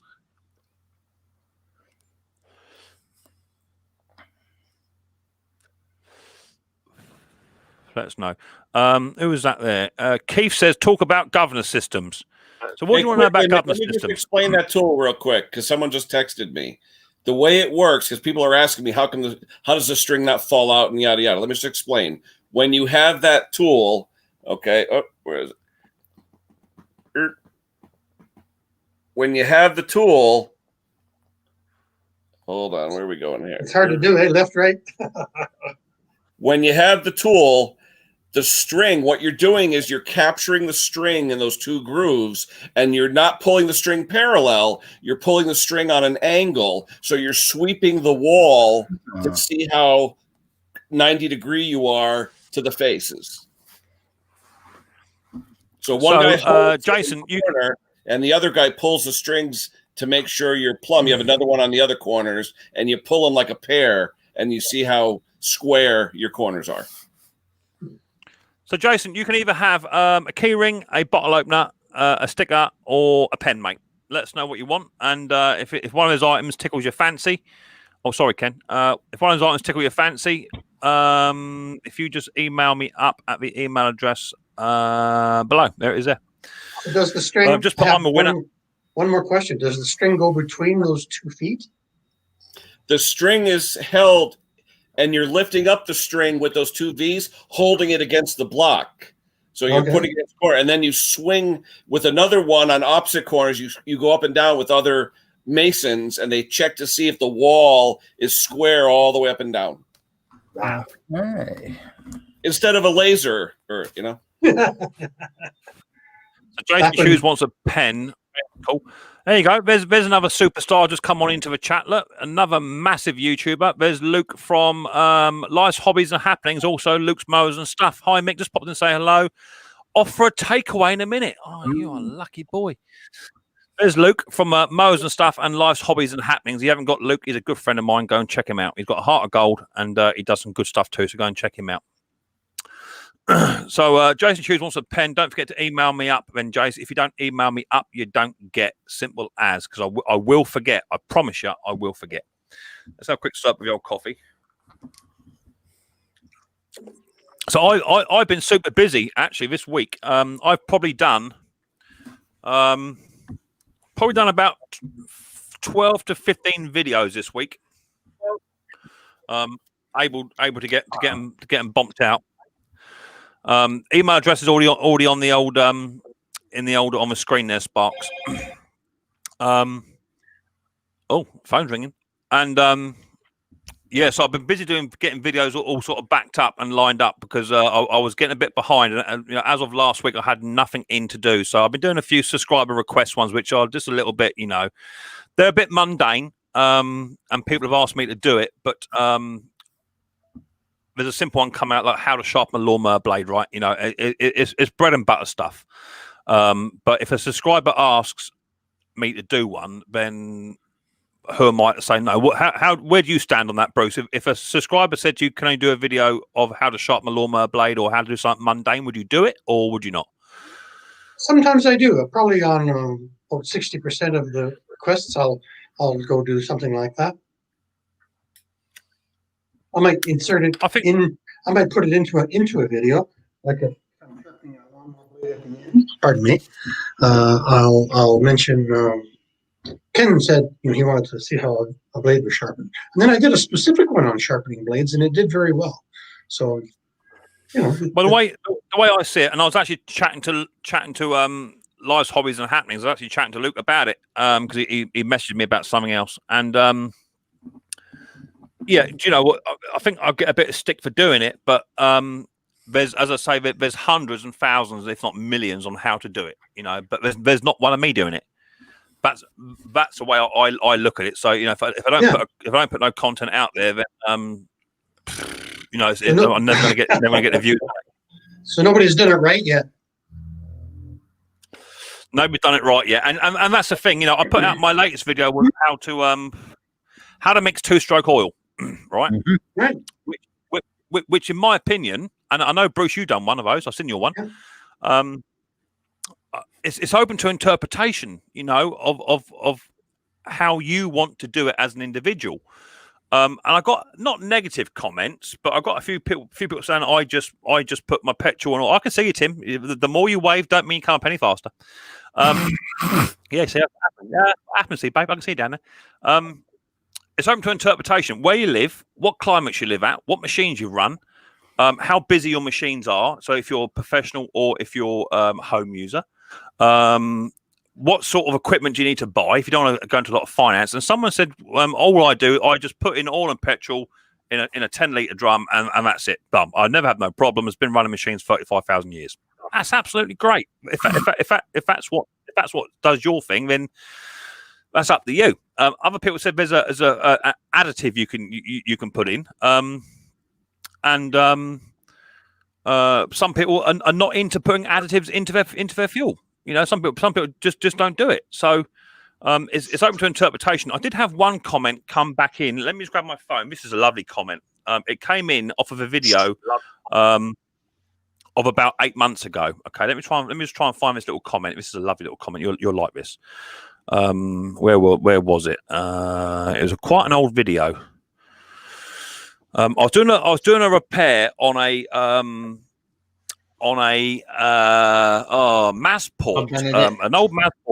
An old Masport came in. I was giving it free of charge, and let me punch it. It might be easier if I try and locate it.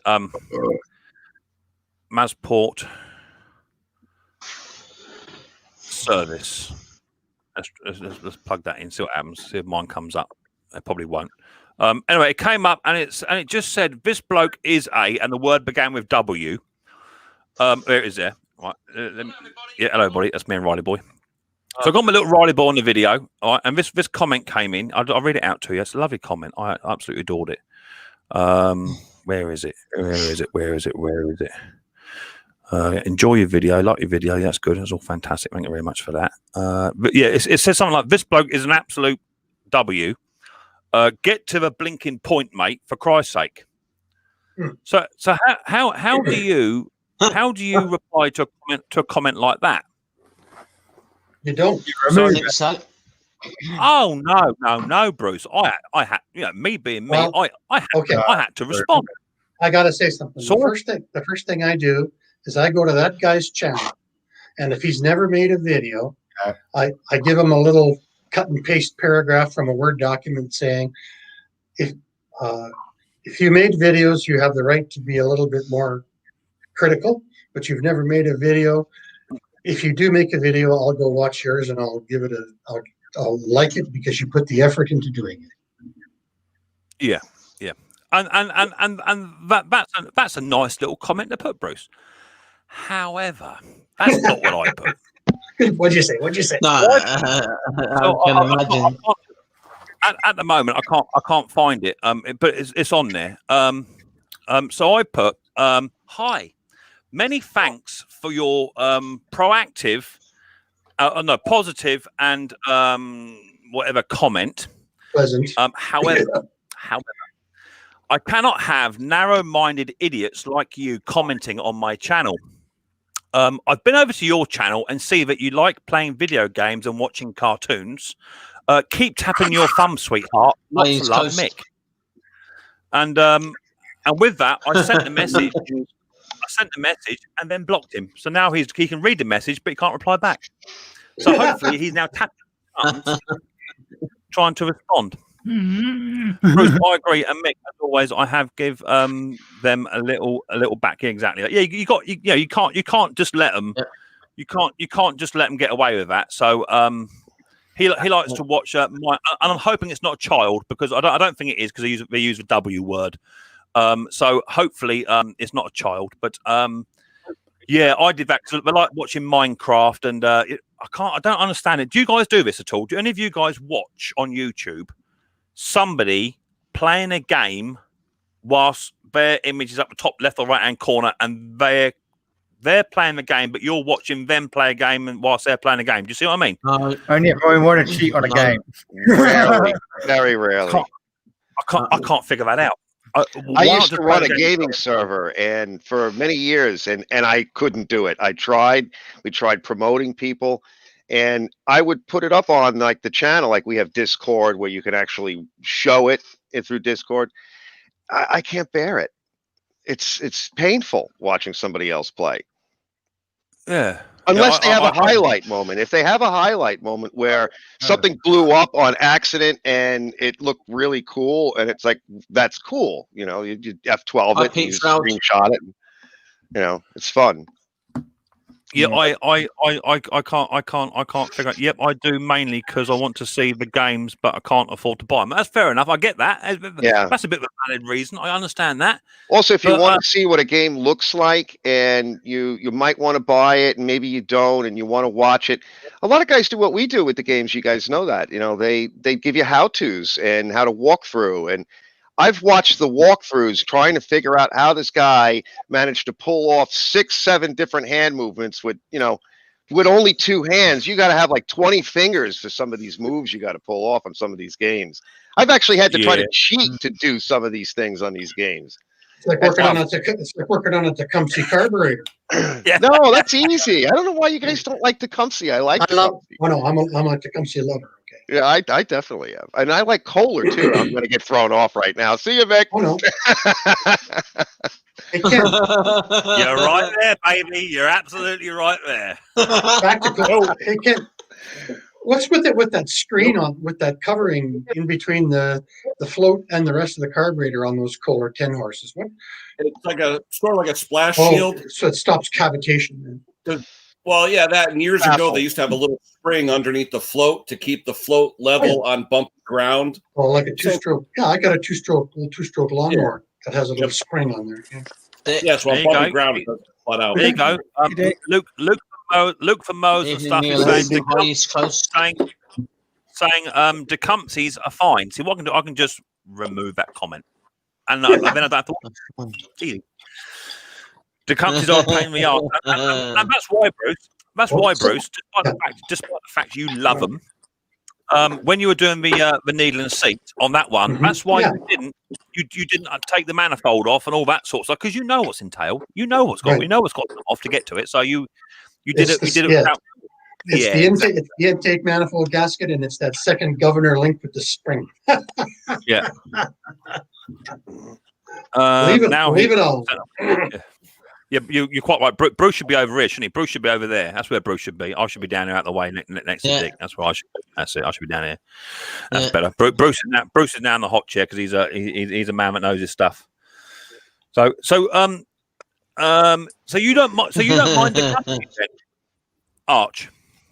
I actually like them. I think so. Well, I'm kind of spoiled. I get a lot of them on the Toro machines, the ones that I really like to restore. Boring. So Yeah.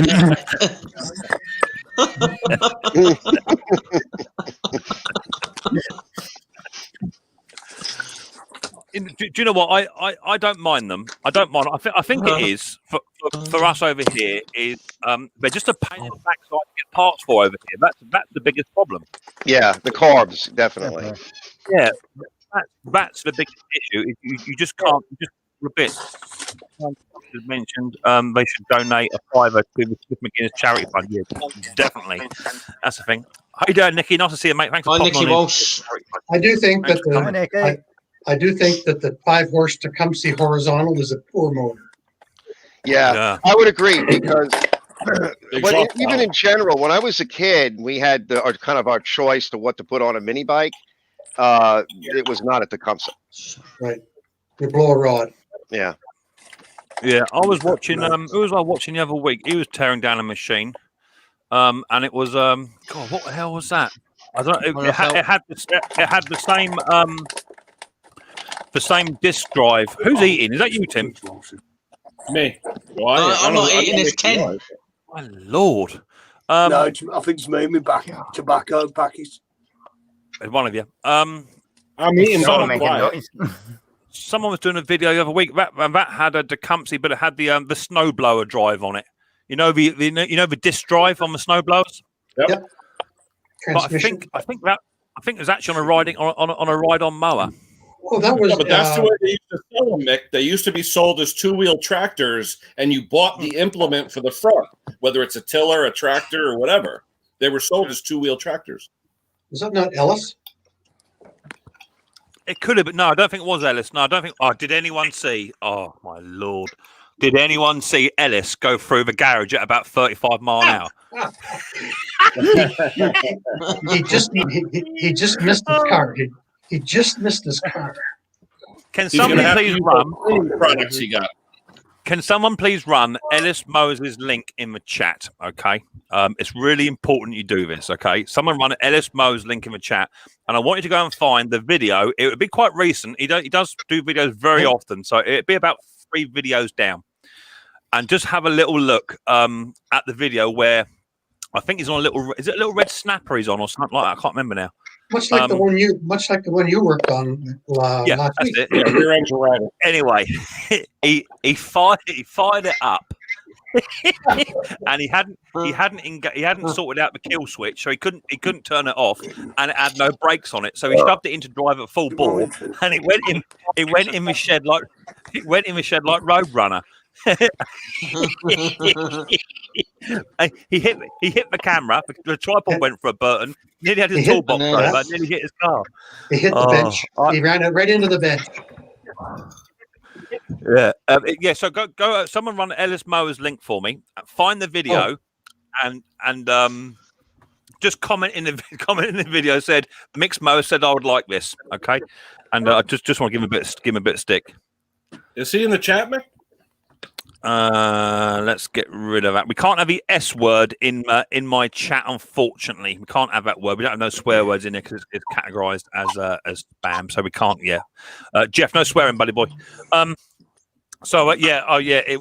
go and see it. I had to go and tip my pants out. It was hilarious. I darn near sawed myself. It was really good. So again, Ken, I said, is Ellis in the chat? I haven't seen him. He's probably busy. He's probably busy trying to put a nudge bar on his newest Husqvarna, as some people call it. Well, he's got all those new cleaning products now. You know. Oh yeah, check him out. Yeah, easy cleaner. Yeah, good lad. Yeah. Actually, I've been contacted too. Did you? I've been contacted by Untitled Mowers. They want to send me a mower for review, which is quite good. I don't know if it's going to be battery powered, a battery one or petrol powered, but yeah, they want me to ring them back and do a deal with them. See if I can't. I'm not worried about keeping it. I don't want nothing for free like that. But, do a little review on how it's built and how it cuts and performs. So yeah, that'd be quite cool. So hopefully, one of Alex Mowers might be coming down to your Micks Mowers chat quite soon. So there's Ellis Mowers' link. Yeah, go and find the video. Was it a snapper, Bruce? I can't remember now. Was it a snapper? I'm watching it right now. I'm just trying to figure it out. There's 2. Is it snapper? Is it the MTD? I can't remember which one it was. Alec Mowers are good make. They are the old ones were, but some of the newer stuff, Luke, in the battery power stuff, don't look too bad, mate. It don't look too bad. Yeah, it'd be good to see. Andrew, yeah, who's that? Come on down there. There's Tim. Where'd you go, Tim? Did you fall? Did you fall off, Tim? I didn't see you go. Yes, mate, I did. Oh, I didn't see you go. Roy is welcome to come if he wants. Yeah, definitely. Yeah. Bruce. Keith says, Bruce, I love your singing. One line from every song. Oh yes, I'm the great Bruce Pender. Oh my lord! Any minute now, that phone's going to ring. It'd be another YouTube producer. Wait, Bruce, I'll continue with the next line. Pretending that he knows how to fix carbs. The stream's gone to rat. That's all we want. It looks like Ken and Bruce have been on the beer all afternoon. It comes with old age. Jason Hughes says, what are you eating, Ken? Go on, Bruce. Do a recording, and we will all buy them. Sorry, I can't. Bruce is going to do a CD. I can't find Ellis driving through the garage. There's 2 videos there, and I maybe he took it off. Somebody's got to look it up and tell us what the time is, what the timing is. Yes. Someone have a look and see what the timing is for it. He won't have taken it off because good as gold. He left it on there. I did send him a little message. He left it on there because it's what it is. But to be fair, had that been me, I'd had to edit the swear words out because he went in there quite a fair old lick. Pretty much his whole tool bench it's got is like a big metal cabinet, and he darn near had that over. And he pushed it right up against another ride-on mower. So, yeah, he went in there at quite a fair old blinking pace. What do you say, Mick? Amateur. Yeah, amateur. What's each one on here most famous video? What do you mean famous? Do you mean view-wise, or do you mean... Notorious. Notorious. I'm probably quite well known for my Viking video where me and Riley Boy dressed up as Vikings and went and beat up a load of Viking mowers and what have you. We dressed up as Vikings. Yeah, that was quite a good one.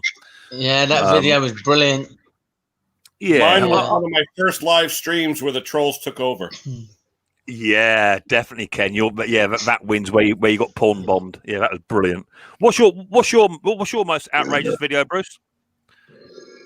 Well, it's functional. It's the one where I can't get the flywheel off, and I use I've got torsion on the puller, and I use a torch, and I heat that thing up, and it fly. There's two of them, but this is the first one from 3 years ago, and that flywheel flew into the air about 3 feet. I had a mask on, and that was probably my most exciting video. It was kind of. I actually I tend to not do corny stuff except for my singing. I actually quite like your video where you had that Kohler engine and you were holding the battery and you had the engine and you had the lead, and then when it fired up, it jumped about a foot off a table and he didn't know where to grab it because it had a big shaft spinning on it and the battery was going for a foot. That was quite a good one. Nick, my favorite of yours is when that carburetor exploded with your gun. That was my favorite. Oh yeah. I smothered me in number two content. Yeah, I was trying to take off the bottom nut, and it was well on there. Yeah, and I hit it with the impact. Just give it a quick little zap, and it shot off. Even now, even to this day, if I spin you around, take you under here, there's even still brown stuff on my net. Well, because the drain's at a 45-degree angle, so it spun like that. Yeah. Oh, it absolutely ruined my day. I think that one of the other best videos I've seen is got to be Martin Butler from Retro Restore when he was taking off the off his decompressor, off his compressor, and he said, "Yeah, so there's only 5 psi in here." Well, it wasn't, and he undone it. 150 litre compressor. He took the nut off. It knocked the camera over, and next thing, the camera's come back. And he's like out on the floor, and he's absolutely smothered in this brown chocolatey flavoured water. Absolutely brilliant. Yeah, that was a good one. But you know, to be fair, he left it in there, and that's what it's about. You know, we are here to entertain, I suppose, Bruce, aren't we? We are here to entertain you. Well, you know, I'm on Ellis's video, and I'm just watching him fire up that rider, and I can't find when he drives it into the end of the garage. I think it was the first time he fired it up. Second time he fired it up on the driveway. He wasn't going to get caught again, was he? No. Who have we got down here? Have you finished eating, mate? Have you finished eating? Have you? You were sitting there chewing something, weren't you? Have you finished eating? Who, me? No, someone's down in the basement. I can see you chewing something. What are you chewing? Still sitting there chewing. Right. It must be that one then. Ah, there he is. Conker. Conker. Hello, Conker. And a Micks Mowers mug as well. My word. What's it say on the bottom, Phil? Well, if I tip it over, I'm going to make a mess, aren't I? Hang on a second. Right, tip it up then. Hang on. Right. It's upside down, Phil. Zoom in. You got to hold to the camera, Phil. We can't see it. Can't see it. Come a bit closer, Phil. I love Micks Mowers. There you go. To be honest, Mick, I refuse to have your baby. To be fair, Phil, you wouldn't have a choice. You fussy bugger. Hi, Drifty. Company. How you doing, Drifty? Hey, that was funny. That dude running through that. I got the real Brady punch. Who Ellis? Yeah. Oh yeah. I tell you something. I mean, fair play to the man, because if you start up a ride on mower and it was I think I know found about it. Is it the snapper, Bruce? It is a snapper, isn't it? I thought it was a Murray. I'm sure it's the Murray, Murray because I think I've just found it because there's a very wonky camera shot in a second. That could be it. That could be it. But I know that one of them had a broken governor on it. Timestamp. I know that one of them had a broken governor. I think the snapper had a broken governor, so it was sort of running at full chat anyway. And because he hadn't fixed the kill switch on it, and because it had no brakes here we go. on I got it. 3 minutes. 3 minutes and 29 seconds in. Yeah. Right. What was the date on that video? Yeah. What was the video? October 7th. October 7th. October 7th. There you go. So check it out. Go to nip over. Someone run Ellis' link again. And October 7th, 3 minutes 30. Have a quick little look at the video. Just leave a little comment in it. Micks Mowers sent us over for a laugh. Oh, that's hysterical. That's sad. Yeah, it's good. October 7th. Hey, Mick, I tell you that you thought I was got headphones on. He went in there at full chat, I'm telling you. He went in there flat out. For 3 minutes.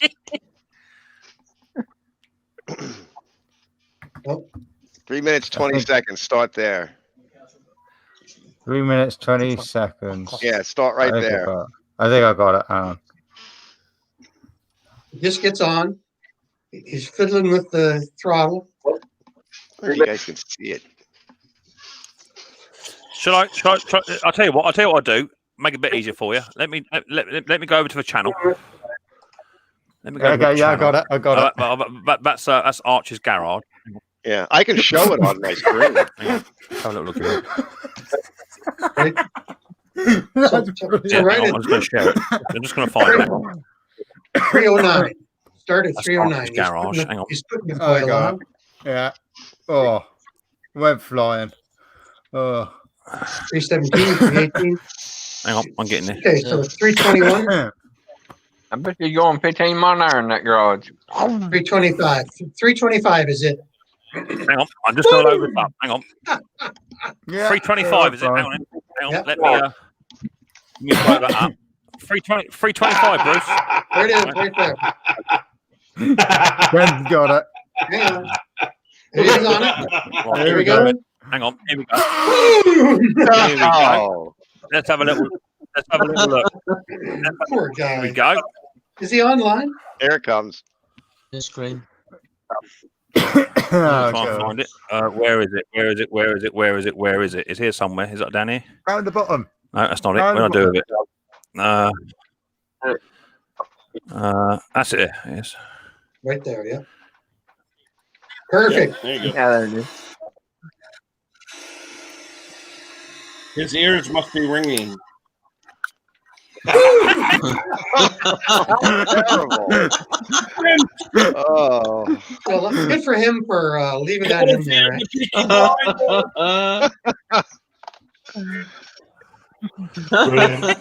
Brilliant. I have no brakes at all. Look at that. And his car is right there. I wonder how many hit. And he's walking around like WTF. Oh. One more time. The poor guy. Look, he's looking down. No That's just painful. That rude is weak. Sorry to say, Mick, we've all been there. We have. Hey, at least Sorry about that, Ken. Top is, I've not been there, boy. Hey, Conker, how you doing? We've all been there. Let me come back to you. Let me pull that one off. That's it. Right, let me come back to you. You know what one of mine was, Mick? And I should have filmed it. I was fixing a chainsaw one time, and I went to go start it off, but I forgot to take the scabbard off, and I just cut a hole right in the scabbard, and it just fell right off. Oh, really? You know, the plastic scabbard that you put on to protect it. I started off. To be honest, Mick, I made so many mistakes. There ain't enough videos around, I'll be honest with you. We know that. I call it a learning curve. Yeah. A learning curve. Well, Did your rotivator go in the end, Phil? Now, there's a story here, Mick, as always. Oh. Yes, I sold it, right? Oh, All right, brilliant. All sold. Chap then emailed me. He said, I emailed him. I said, okay, when would you like to collect it? And he come back and said, I ain't got a car. Can you send it? The cheeky beggar. He hasn't got a car. He ain't got a car. I said, well, why did you bid on it, you silly sod? He said, well. Can I arrange delivery? Right? Uber. I've arranged delivery, 150 quid. The silly bugger. Yeah, it's not the trunk of an Uber. It's not exactly a lightweight machine, is it? Well, no. I mean, it takes 2 good men to pick it up, plus a third one. I can't believe. I said, why on earth did you bid on it without a car or a trailer or something? You know. Did your ad say pick up? Do not it clearly stated collection only. It clearly stated it, you know. And all I got back was I don't speak very good English. He would have speak good English. You've had to lift it up. 150 quid delivery, and that's with a friend of mine because he's got to make a few bob. Yeah. Well, next time, throw in 100 quid delivery in the ad, right? Well, it's ridiculous, man. Honest to God. Well, I did a lawnmower last year for a lady, and it was about 15 miles out of town. So that's 4 trips, right? 15 out, 15 back, 15 out, and 15 back. Yeah. Right? Yeah. So she got a hold of me this year to fix her snowblower, and I gave her a quote, and I added $60 onto the total for picking it up and dropping it up. And I haven't heard from her. Yeah, well, I want to go back to this guy and say, look, do you want your money back? I'll put it back on eBay. But I said, why do you want it? He said, I really need it. Really? For £150 delivery? Really? Wow. Hey, Bruce, there are a couple times where I'll actually do the tune-up at the customer's house. Pardon me? I didn't get that, Ken. There's times when I have customers 20 miles away. I'll do the tune-up at their house if it's something simple. I wouldn't have sold it to him, Ken, if I'd known. The trouble is, you don't know, dear. You know. I have actually stopped. I've stopped doing house calls because it's just. Yeah, no, it is a pain. I don't have the I don't have the 5/16 steel line if it's on a bigger engine, or I just don't have that thing. Or you need two sets. You need 2 sets of tools. Why is life so complicated? For God's sake! What baffles me is when when people where I sell my mowers and what have you, they say, "Is this available?" Or, or whatever. Yeah, it is. Will you take 80 quid for it? No, I don't really. It's been sat here for 3 months. Yeah, go on in. Yeah, definitely. Yeah, cool. I'll have it then. Fantastic. So you send them your address, and then they say, "Can you deliver it?" No. You've already got 30 quid off. Oh, I don't drive. I haven't got a car. So I asked the question, well, where do you live? Oh, I only live in so-and-so. Okay, that's no problem. £1 a mile plus return. Oh, no, definitely not. I got it for 80 quid. Well, you've got to pay me to deliver it to you and then pay me to drive back home again. I'm not doing it for nothing.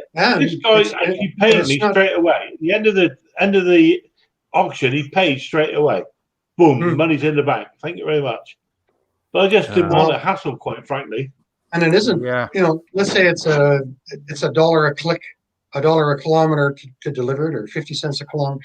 And it's not just that; it's taking 2 hours out of your day to do it. Exactly. Exactly that. Yep. And my tickle muscle stopped tickling. I'll be quite honest with you. And the problem, I got that, Phil. I know that one. It was actually it was Mrs. P that did the quote on that. It wasn't me. Yeah. So thank you, Mrs. P. and the problem is also, I don't know about you guys, but for you to sell a machine and then have to go and deliver it, you're not working on your own machines or other customers. Exactly. Or someone might say, whilst you're out, I need it now. I'm sorry, I'm not in for 2 hours. I'll tell you that. I've got one elsewhere now. You know what I mean? It baffles me. Well, it's great. I must admit, I thought, well, there you go. That's what it is. Robert says, I bet you hello, she young. with that backyard of mine, I bet you she delivers that snowblower next week. Oh my Lord! I can see trouble ahead. You'll be singing a different song next week, Bruce. Yeah, absolutely. But I got a manager of acquisitions looking after that, right? Well, she's looking after it, Bruce. Is it making you work it harder or not? Holy smokes! During the summer, I had them lined up like your yard there 2 weeks ago, Mick. There were handles sticking out all over the place. Eh? Yeah, it was busy, but that's okay. I've had my best year yet. So. Yeah, our nephew wanted his. He said, "I've got a mower. Can you service it for me?" Yeah, okay, I'll do that for you. I can't afford to pay you. I can't afford to do it, then, boy. Family gets it for free in my world. Well, I've got to disagree with you, Bruce. If my old man said to me, you know, my mower or my hedge cutter's playing up, yeah, definitely do it all for nothing. I would never even consider giving him a bill. However, my brother, who we won't fall out. We just don't talk. It's as simple as that. When I see him, I say hello and what have you. You know, I actually work on the railway, so I see him quite often. But we don't text each other, nothing like that. Anyway, he rang me up out of the blue and said, "Oh, I've just moved in with my missus. I need a mower. What have you got?" Sorry, I've got about 8 or 10 in. I said, ranging from 50 quid up to sort of 300, depends what you want. Oh, I'm not paying for it. Oh no, that's different. So how does that work then? I said, well, I've got none for free. But you're welcome to go down to B&Q and spend £350 on one and 2-year warranty and what have you. So anyway, he got a little bit of a knock with me about that. He texted me back to much joy. Said, no problem. I've just picked one up now for cheap anyway. So that's cool. Well, 2 days later, he rang me up and said, my mower's broke. Can you fix it? I said, yeah, bring it on up. Bring it on up. I'll have a look at it for you. Well, it's only the people in their 20s that are starting out and they got a house and they don't have any money. The older members of the family, they just look after themselves. Yeah. So Andrew says, what does everyone work on throughout the winter? For me, my task. But for me, because we don't get the snow over here in the UK, my job never really changes. So I tend to buy lots of mowers and trimmers and what have you throughout the summer and winter months and stack them up and just start to work on them. So nothing changes for me. What about you, Bruce? I know you're a bit different to us, aren't you? Right. Well, just got through the generator season because the camping and all that was going full tilt up until the end of September. And now I'm waiting for the snow blowers, but we've had good weather up until yesterday, right? So now it's going to probably be it's just going to be a deluge of snow blowers for me. Tecumseh snow blowers too. Sorry, Ken. Rude. Swear words, Ken. Swear words. What about you, Ken? I know you've got a full-time job, obviously, so you don't have to go in the store in the winter, but obviously you must have some kind of custom-based stuff for the winter. Yeah, I mean, I always have my own projects that I never get a chance to do during the year. Chainsaws and stuff. I like to dabble with custom chainsaws and the old Kohler case series, stuff like that. But it always happens that when you start a project for yourself, it takes years to finish, if it ever finishes. You know. Yeah, I hear that. And what about you, Archie? Archie, what do you do winter months? Well, I'm hoping this year to finish a 1979 Volkswagen convertible. I saw that in the back of your shop. Yeah, very nice. It's over here somewhere. Look at it. It's buried in boxes. So first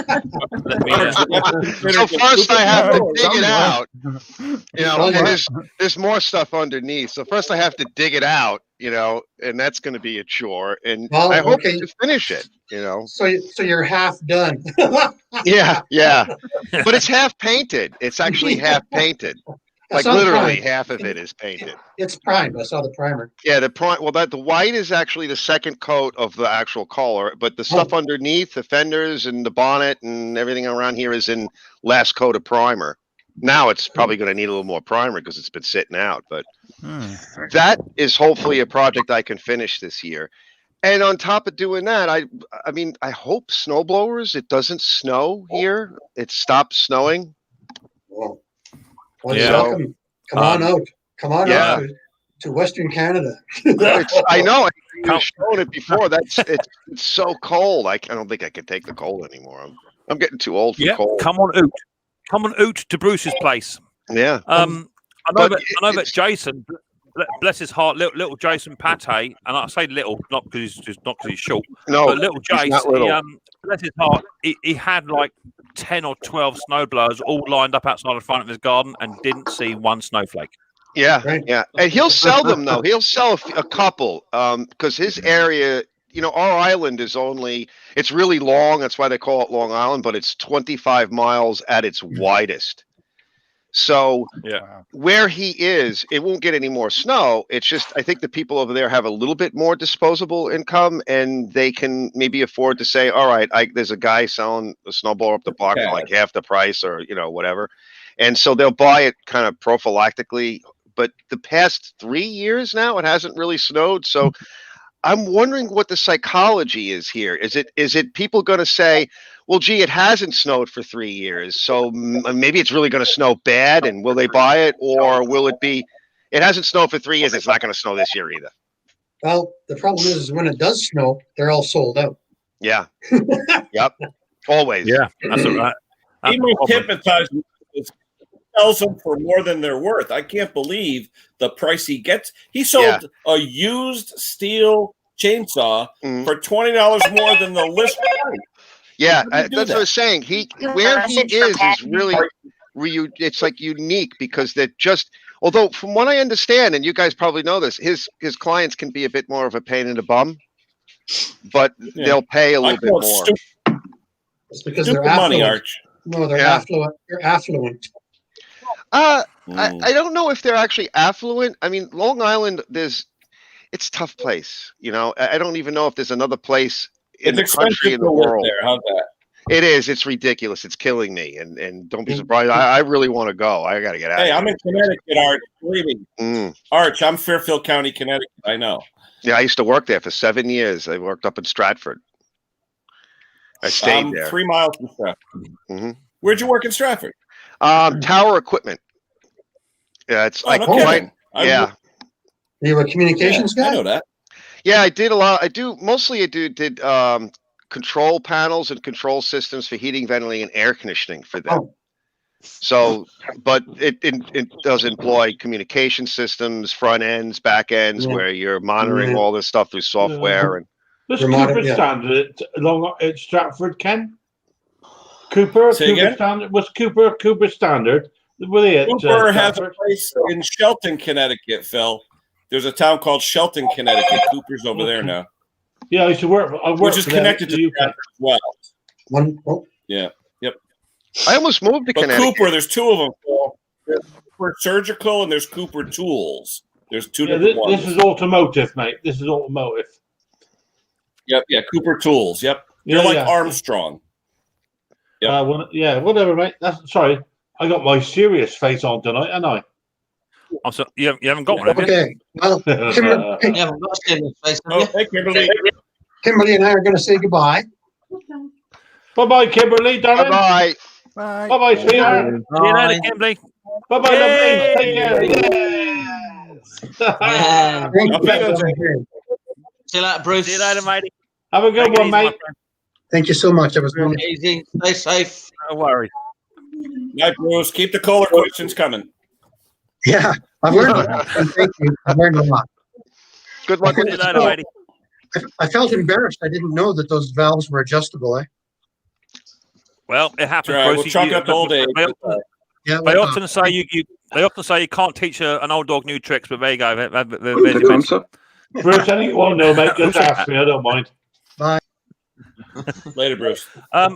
So with Bruce just exiting the stream. Thank you very much, Bruce and Kimberly, for coming up. Let's get over to another guess what it is. This one was sent in. Oh, whose phone is that? This one is sent in. Someone got a phone going. Is that someone's phone? Me. Not me, mate. I thought that was Tommy. Not me. There you go, Bubba. Don't know what it is. So this one was sent in via Top Conker, I think. Oh, I can't answer it. You can't answer it, Phil. So there you go. Oh yeah, good picture. We got to zoom that one. Oh wow, yeah. Hang on, let me dog out. Hang on a second. Yeah, I can't see it. Ooh. Yeah, hard to see. It'll come up. It'll come up in about 10 seconds, Drifty, because you're on the phone. It'll come up. Henry. So there you go. Answers in the chat. What you think that is, please. Go on, there you go. Let me pick me StreamYard chat up. So Bruce is off. Thanks for being so kind to Kimberly. Well, Kimberly is part of our family, Bruce, the same as yours, mate. You know, we all, as I say, it doesn't matter whether our children, loved ones, parents, friends are either you know, whichever way they are inclined to be you know, gay, straight, lesbian, whatever it is, or whether they've got additional needs. Everyone's welcome on this stream, and I don't tolerate anybody taking a mickey. So she's welcome every single time, my friend, every single time. See you, Bruce and Kimberly. Is it a screwdriver, a lighter? It's a bit fuzzy. Yeah, it is a bit fuzzy. But that's just the way I've cut the old picture. Is it a gas burner? Is it a grease gun? Is it a hat? Is it a top of an oiler? What do you mean an oiler? You have to be a bit more. No, it's not a top of an oiler. Actually, no, it's not a top of an oiler. You need to be a bit descriptive of it. Obviously, I've cut a picture, so just tell me what it actually is, rather than is saying is it the bottom of a gun, or is it a top of a Bunsen burner or something. So I need to know what it is, what it actually is. I got what it is actually called here, because Conker was actually quite descriptive of what it actually was. So I want to know exactly what it is and what it's used for, please. I'll show you again in 2 ticks. No doubt someone will ask me, is it a grease gun? Can you show it again? I was at the loo, says Benedict. Number 1 or number 2, Benedict? Is it an oil pan? No, it's not. Was there someone down the chat? I think Dick was down there. Hang on, Dick. I just remembered Dick, you were down there. Sorry, buddy. Here he is. Sorry, Dick. I did see you coming just as I was... No problem. All right, Dick. Hello, guys. I hope everyone's well. Is it a drip feed oiler? A drip feed oiler for what, Helen, please? Number 1, okay, Benedict. A drip feed oiler for what, Helen, please?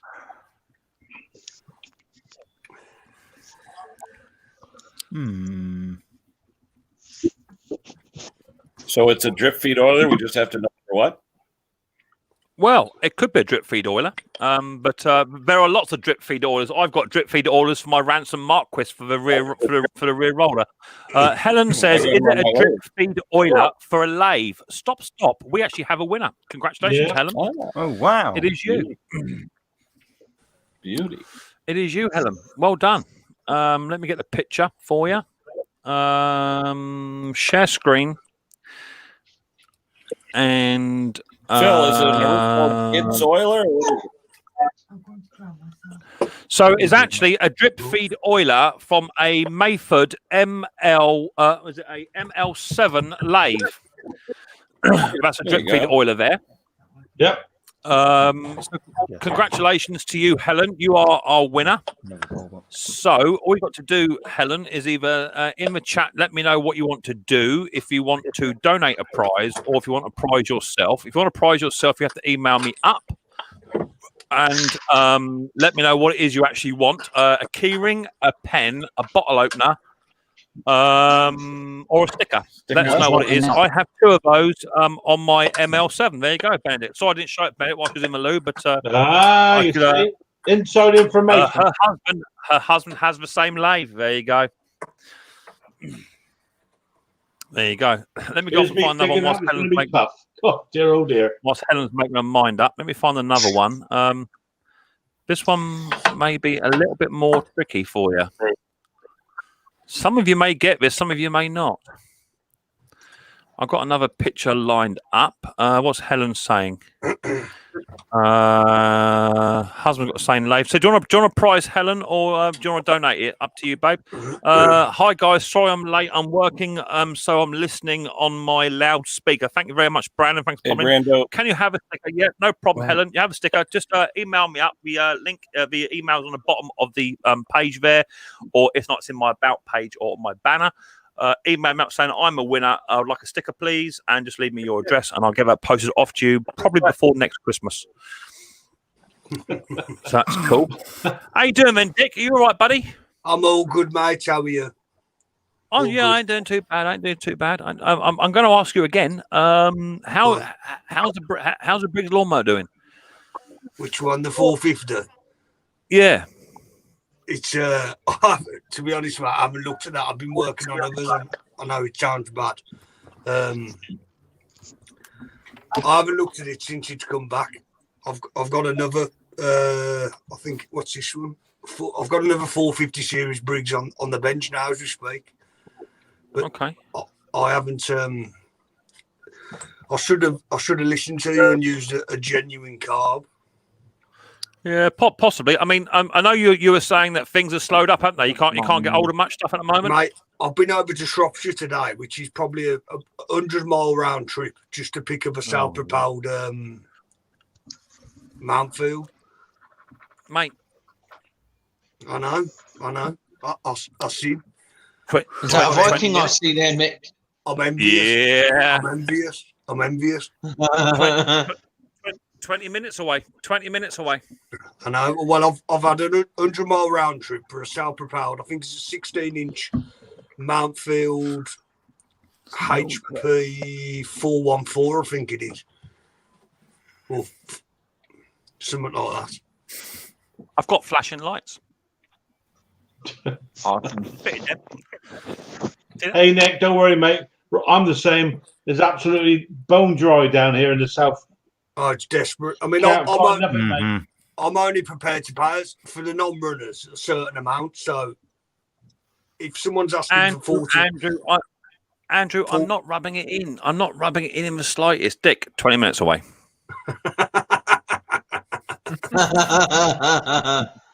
Look at that. Look, Honda, look. 537. Woo. Money in the bank. I'm watching one of Nick, the what do you use? What do you use to pick them up? You got a van, or what do you use? Yeah, I've got a van, mate. Yeah, I've got a van. Yeah. Who, me or Dick? Oh. Well, either one. I know Dick's got a van. What about you, Mick? Yeah, I've just got a little Astra van, which it's a 5-seater, so the back seats go down on it, so I can probably get at a push 5 mowers collapsed in the back, and then I've got a little trailer as well, which I can put 4 or 5 on that. What I'm going to do this year is I'm going to mount some dolly wheels on the tailgate. It's fallen apart, so I'm going to mount some dolly wheels on the bottom, so I can then tip it up and bring it into the back garden. I don't like it being at the front of the house. It looks like a traveller's yard. And then what I'm going to do is I don't like it. You know, Mrs. P don't like it either. So what I'm going to do is I'm going to bring it in, and then I'm going to weld up the sides to have detachable metal sides on it, so I can then chuck about another 10 mowers in there, because it will take up to about 750 kilos. It's not actually, despite the fact it's only a 5x3. It's actually made out of box section. It was an ex-hire trailer from about 1970, so it takes about 750 kilos. So I'm going to raise the sides up so that I can put more mowers in. But generally, I can get about 15 mowers transported from one location to another without too many dramas. The biggest problem is, of course, is if you get like a Viking. I don't know whether you saw that, Dick, but I've got a Viking here as well. Yes. I'll show you again, Dick. Here it is there. The biggest problem with the Vikings is that they come with a solid box. So unfortunately, they take up a bit of room. The old solid boxes. So they don't come off. Yeah.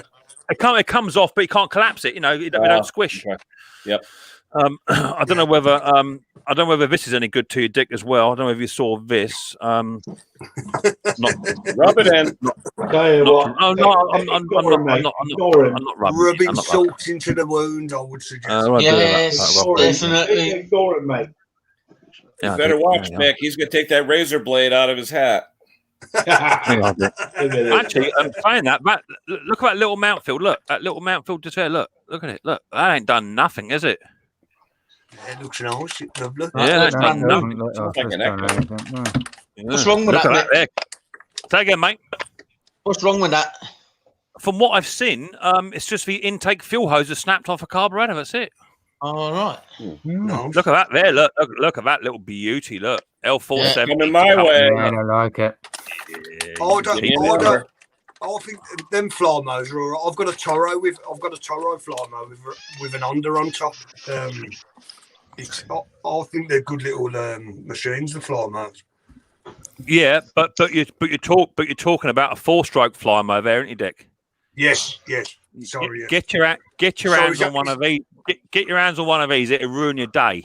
They work nice on the hills. With the 2-strokers. Oh, I'm assuming that's a 2-stroke. You mentioned about welder there, mate. What you use, a MIG or what, mate?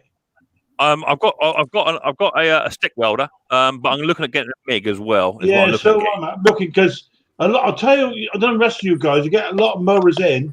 The handles are all loose and flopping around a bit like a broken bird's wing, like they all seem to be over tightened, and then they flop about. And what I have done recently is got a mate of mine who's a good welder, just all welded it back together, and I'm thinking about having to go at it myself. Okay, so number one, conquer with a welder. That's terrifying fault. It's not a good idea, I know. Hey, Conquer, what are you doing with the hack, Conquer? Are you trying to play Jason Pate going commando? What are you doing? To be perfectly fair, I don't think I could trust Conquer to change a 13-amp fuse on a plug. Look at Conquer. He thinks he's Jason Pate. The fear of Conquer actually having a welder. Just do it outside, Phil. For Christ's sake, don't do it indoors. I know. Don't set the house on fire. Andrew Frone says, at Micks Mowers, do you look forward to the sales or the revenue from YouTube? Do you know what? I think it's more the sales rather than the revenue's nice, right? But the sales is good because you never know who you're going to meet, right? You never know who's going to turn up. But that's also then can potentially be a lot of repeat service work and a lot of repeat repair work. I've got in contact with two people contacted me this week, and they both wanted a lawnmower, but it turns out that they've actually got lawnmowers that are broken. So rather than just selling them onto somebody else, I've now got 2 machines coming in for repair work, and I've still got my other ones here to sell. So I actually quite like the service of repair work rather than the revenue is what it is. You're buying and selling, and that's what you do. But it's the same as Mrs. P. She said, I had a big stack of cash in the old wallet this week to pay for the bay window being done. And I've just taken out about £200 out of that this week for mower. And she's like, "Oh, hang about." I said, "Well, come on. If I've got no merchandise or no machines to repair, I've got nothing to sell. So nothing to sell, no money coming in. So you got to spend money to make money, right, Arch? Speculate. Speculate. Hey, Mick, I got a question for you. When you fix or when you work on something, just like what happened to me today, where you can't fix it, the cylinder scored, whatever. And you text that person, right? Say 20 minutes after you left, you text them. Now you don't hear from them. You ever get that where you're trying to give them the news about the mower, the trimmer, or whatever, and then they get back to you like 2 weeks later? I've got 2 cases very similar. I've got a case I had of a generator. I repaired a 6.5 kVA gen for a bloke, and I said, "All done. Here's your bill." And the bill wasn't shocking, but it did go through the cleaner 3 times, and it was a proper manual clean of a carburetor as well. And we all know generators are not the quickest things to work on because they're so compact. They are a bit time consuming. So I give him the bill for that, and that was on via WhatsApp, and he read the messages 2 or 3 times. Someone's got feedback or watching my YouTube on their phone or something. He read the messages 2 or 3 times and never got hold of me. So I then text him about 3 weeks later to say, "Right, generator's done. If you don't pick it up within the next 2 weeks, it'll be sold to reimburse some of my losses." And he texts straight away, "Oh no, sorry mate, I forgot all about it." Well, you read the messages, so that's that. But also I've got a gentleman here. His mower is just behind that Viking. That came in for a repair. I sold that to him about 2-3 months ago, and it came back in. It wouldn't rev. And all it was just a governor spring and let go. That's all it was. And so all done. I don't think I'm even going to charge him for it. It took me 20 minutes just to sort it. That's it. And he said, "Well, yeah, fine. I'll arrange to collect it." That's it. I've not heard nothing. So I'm just going to put it in the mower store, and I'll leave it in the mower store. And if he turns up, to come get it, he turns to come get it. If he don't, by next year, I'll sell it. It's simple. I don't tend to muck about, Ken. If someone don't want their equipment back because the bill's too high, I'll just sell it on. It's simple. Well, the reason I say that, I've got two. Remember that video I did a while back about that big 48-inch mower with the problem with the rectifier regulator? It was a pretty popular video. That stupid thing's still sitting in my backyard a year and a half. Yeah. The guy never returned any messages, nothing. And then I was talking to Jason and Chris, and they were saying, well, if you try and sell it to get rid of it, he could take you to court. And I'm like, it's just sitting in my backyard. Not for a year. Year and a half. I truly believe. I know the laws are different in America. Okay, I understand that. Okay, as long as you can say and prove, look, here's a print off of 30 messages I've sent this man. To say come and get it. He's not even replied once. He could have died for all you know, Ken. He could have passed away. You don't know. No, terrible could have happened. He has a lawn care service. He wanted me to restring a bunch of Kawasaki recoils, which, as you know, take the real thick rope. So I bought a spool for $30. I mean, that rope's not cheap, the thick stuff. No. I redid all 3 recoils, and I was fixing his mower, and I determined it's going to take some more, and he never wanted to do anything. But almost a year and 3/4? Come on. Yeah. I have 2 saws right now that are like that. From I mean, long time. What you can do, Ken. What you can do, Ken, is just print yourself off a little disclaimer to give to customers, and it just simply says, you're giving me this piece of machinery. For me to repair, service, or whatever, and just put in the small print at the bottom, if the machine is not collected within 4 weeks, the machine will be sold to compensate some of my earnings. Yeah, this guy. If you put that on there, and it's done. Yeah, I agree.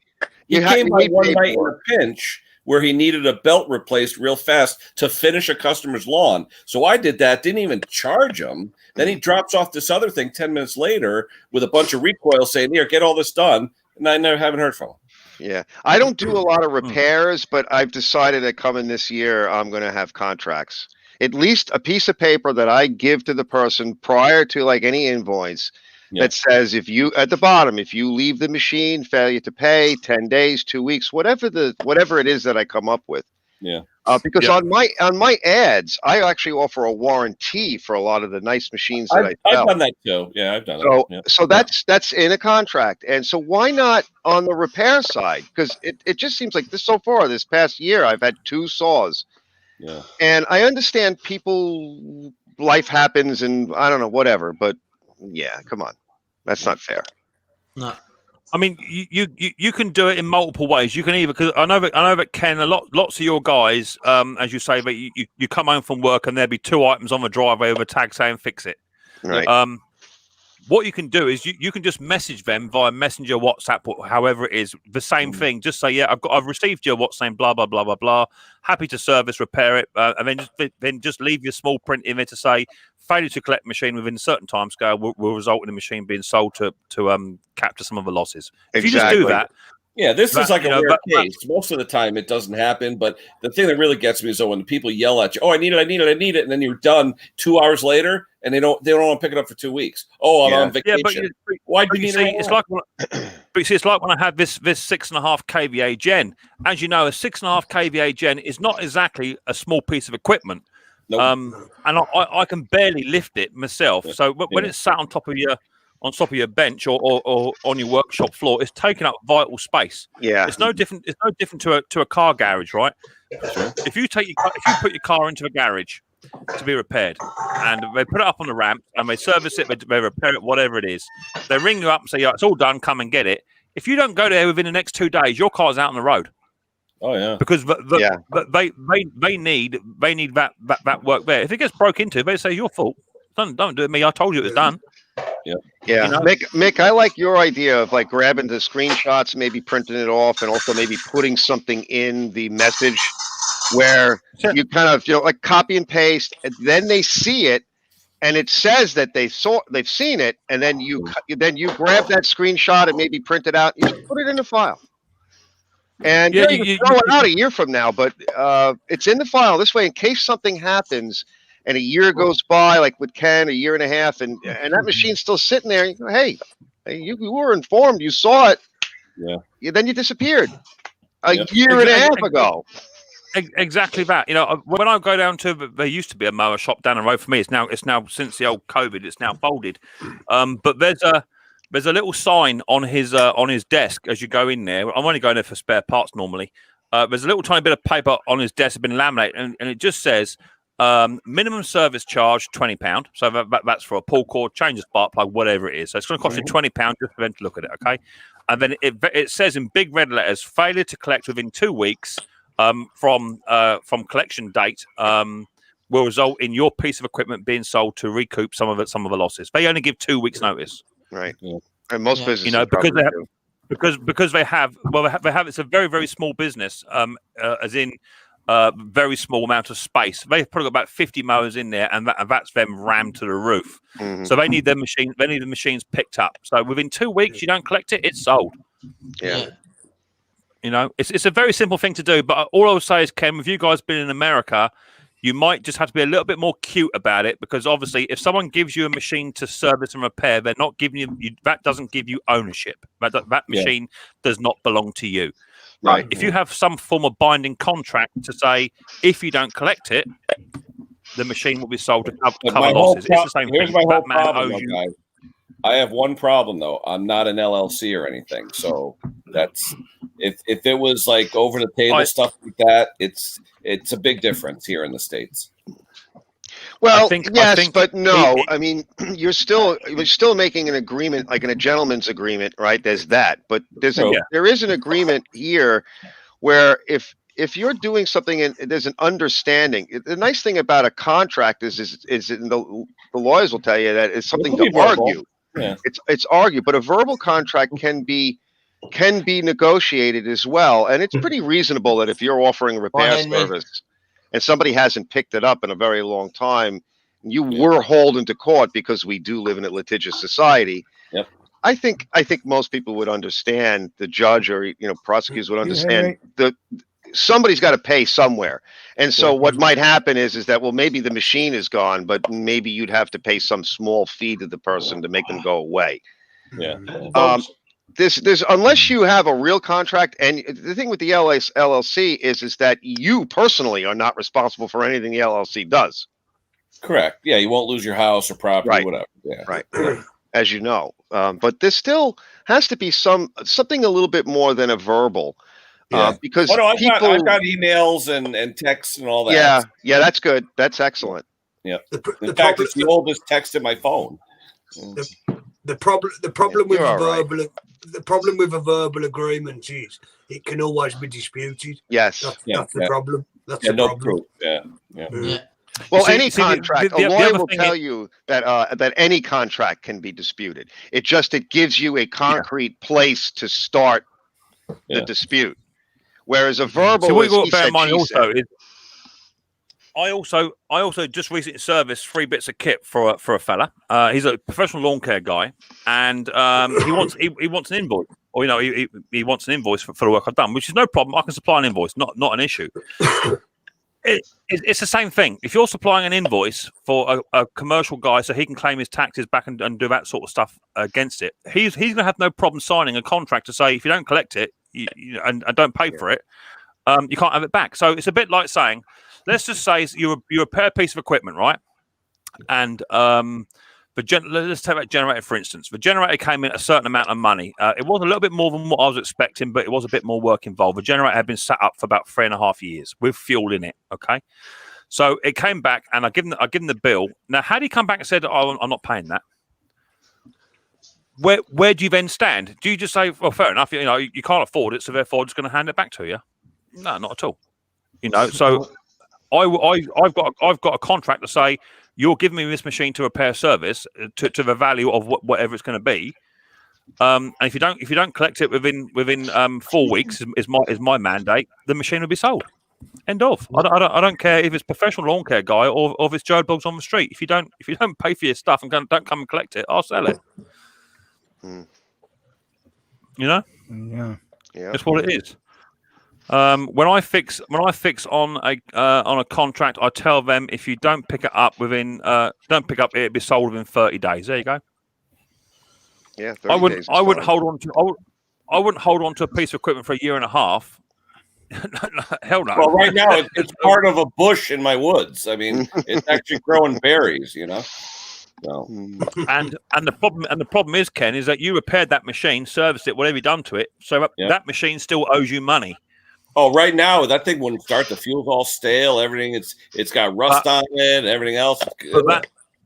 But that's where you've let yourself down. You see, you've done the work. The machine was running, good to go. He hasn't collected it, so now you're out of pocket. So now you've got to go back to that machine, service it, repair it, get it running. If it's any good now, if not, you might as well just trash it, scrap it, and you've still lost money. Yeah. No, I mean, I could fix it if I wanted to. And in fact, I've had landscapers call me and say, "Hey, I hear you got a skag in the backyard. What are you doing with it?" You know, because they're worth money. The people like it.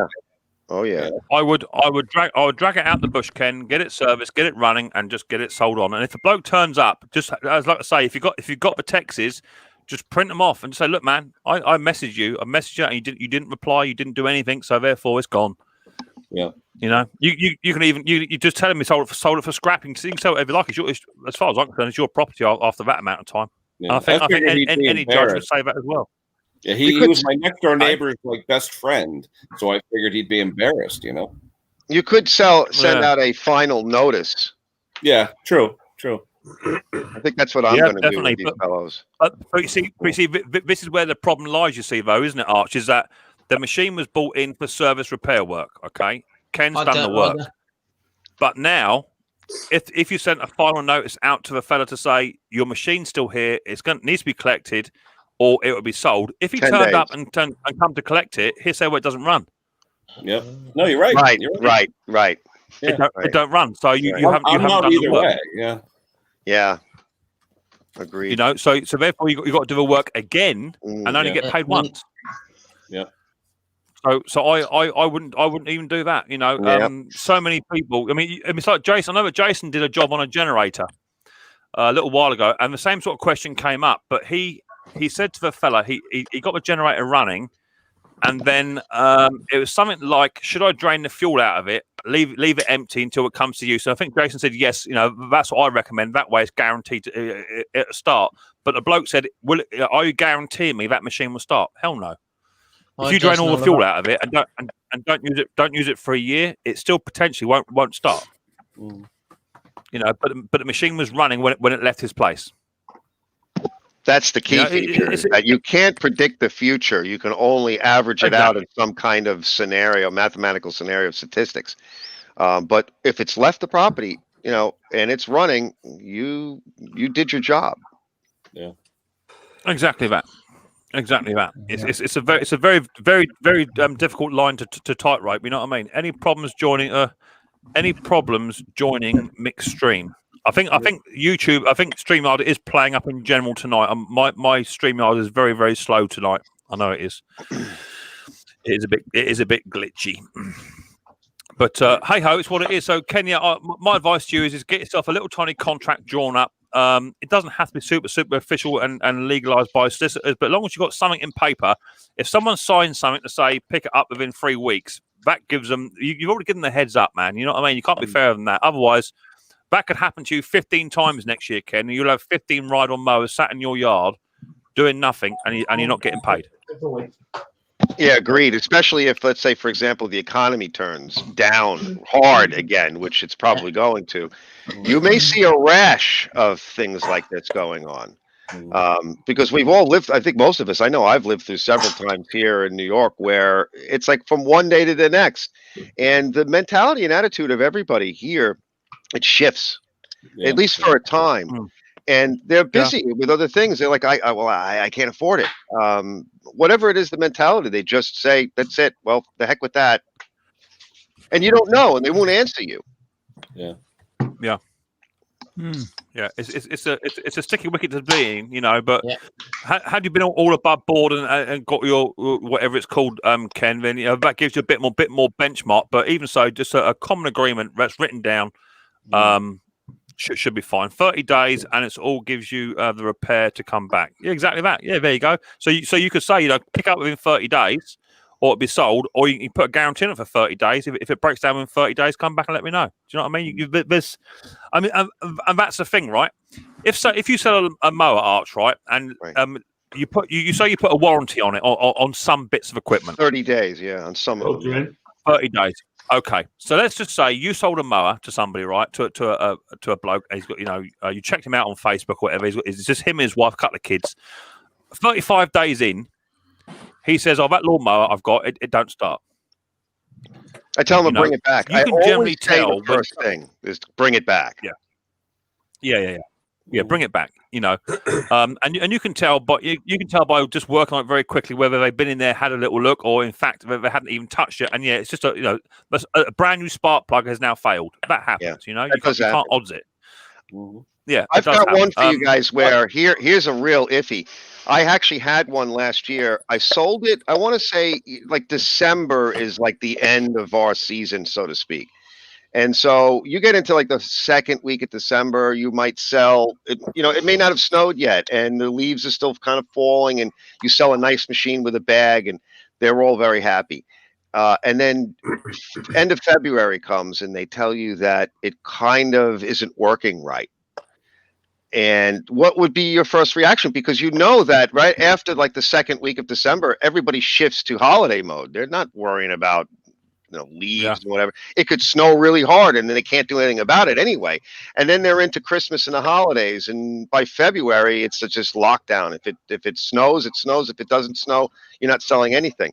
So they call you in March, and they tell you. And I've had this happen to me. What do I do? Well, I bring it over, and and let me look at it. And if it's something, because I tell them before they leave, if it has something to do with what I did or the machine itself, it's covered. But if you go and hit a pipe in the ground or something or run over with the car, no, I'm not going to cover it on warranty. Yeah. And even outside of 30 days, I tell them just come back, because it may be something really silly and stupid, and you can give me a tip.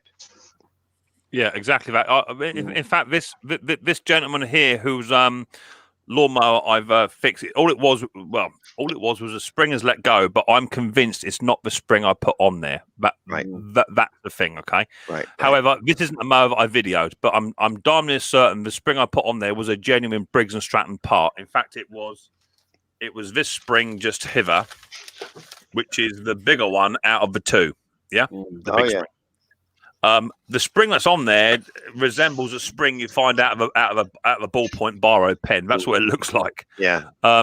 So I'm not going to charge him for it, but when he texts me back and says, "Oh, I can't come pick up. How much do I owe you or whatever?" I just say, "Just give me a drink." Yeah. Cool. Don't get called out like that, Mick. I did that to a fella, a young lad in our local pub a couple of years ago. I had a 110 volt drill, right, with a converter on it from 3-phase to single phase.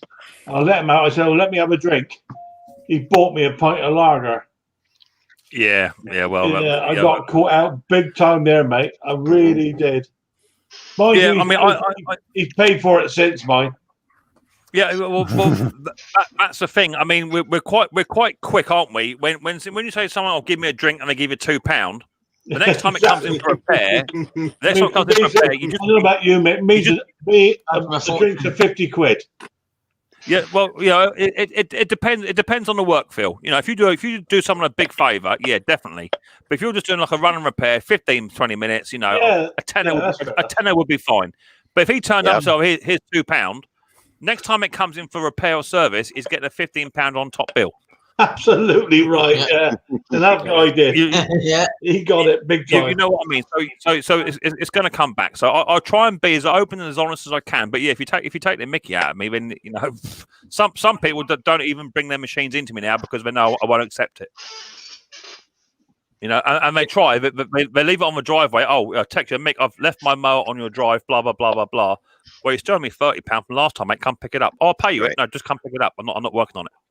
Yeah. You know? I actually had one guy. It'd be nice to have something turn up. I had a guy drop off a mower, left a note saying, I dropped off a mower. I was at work. By the time I got home, it was not there. Okay. Well, no. What happened was, unbeknownst to this guy, he was getting divorced. His wife came and took it, didn't tell him. I thought it was stolen. I call the cops. No, it's crazy. Then the wife finally finds out the soon-to-be ex-wife took it. Well, funnily enough, it's the same as what Dick's got with his 450. I had a young lad, lawn care guy. He was just starting up, and his mower, he had a big McCulloch with a roll on the back. And it was playing up. I tried to drill the jets out, wouldn't have it, so I put a genuine carb on there. Got it all running, but he said, really, I don't have the money. I don't have the money to pay you. I need the mower back to do the lawns to pay you. So yeah, okay, no problem, mate. He's only sort of 20 years old. Yeah, no problem. Come pick the mower up. Do what you got to do. I've got you on Facebook. I got your profile stuff, all that sort. I had his phone number. That was free. That was 3 years ago. I've not seen him since. Wow. Funnily enough, this year he messaged me on Facebook to say, "Is this mower available?" And I said, "Yeah, it's available. Yeah, definitely." Blah blah blah. Well, his profile picture hadn't changed, so I knew it was him. I got a screenshot of it. So I gave him my address, and I said, "When do you want to come and collect it?" He said, "Oh, can I pick it up now?" I said, "Yeah, come on over, definitely." So he come on over, and so there's a mower. It's so and so. Yeah, I said, plus you also owe me the £40 for the carburetor from 3 years back. He said, he said, no, I've not been here before. There's a screenshot. There's a screenshot just there, mate. There it is. There. You owe me money from beforehand. In fact, I've even got a video of it because I video all my repairs. So we had to pay the £30 to get the mower he wanted out in the first place. The mower cost him more. That's awesome. It's terrible. It's awesome. You've got to cover your own ass. No one owes me money and gets away with it. It don't happen like that. It don't happen like that. So I never forget a face. You know. I had a young lad come in and he wanted he bought in an SB150. He said he messaged me to say, how do you diagnose a bent crankshaft? Blah blah blah blah blah. We're not going to tell you. So bring it on in, and I'll have a look at it. How much does it cost? It costs you a minimum charge fee just for me to inspect it. So he turned up with this lawnmower. Well, it wasn't even a lawnmower. He turned up with an engine in a bag. He took the mower off the deck and bought it in. I said, well, what's this? You know, he said, well, I said, no, you should have bought the whole lot to me, you know. Anyway, I put the lawnmower engine in a vise. I managed to turn the crank, and I said, yeah, I texted him back, yeah, it's bent, mate, it's toast. Blah, blah, blah, blah, blah. I said, do you want the engine as payment? I said, no, I've got lots of bent crankshafts. I don't need to know more. So then he texted back a week later to say, is this lawnmower available? Yeah, it is. Come and get it if you want it. Yeah, so he come and got it. And I said, mate, you owe me minimum charge fee for the SV. And he said, bald as brass. I don't even know. You'd never been here before. I said, where is your car with your number plate? It's there. It's on my camera. You know? Oh, okay. So we had to pay it. I said, there you go. Don't forget, there's your engine. I don't want it.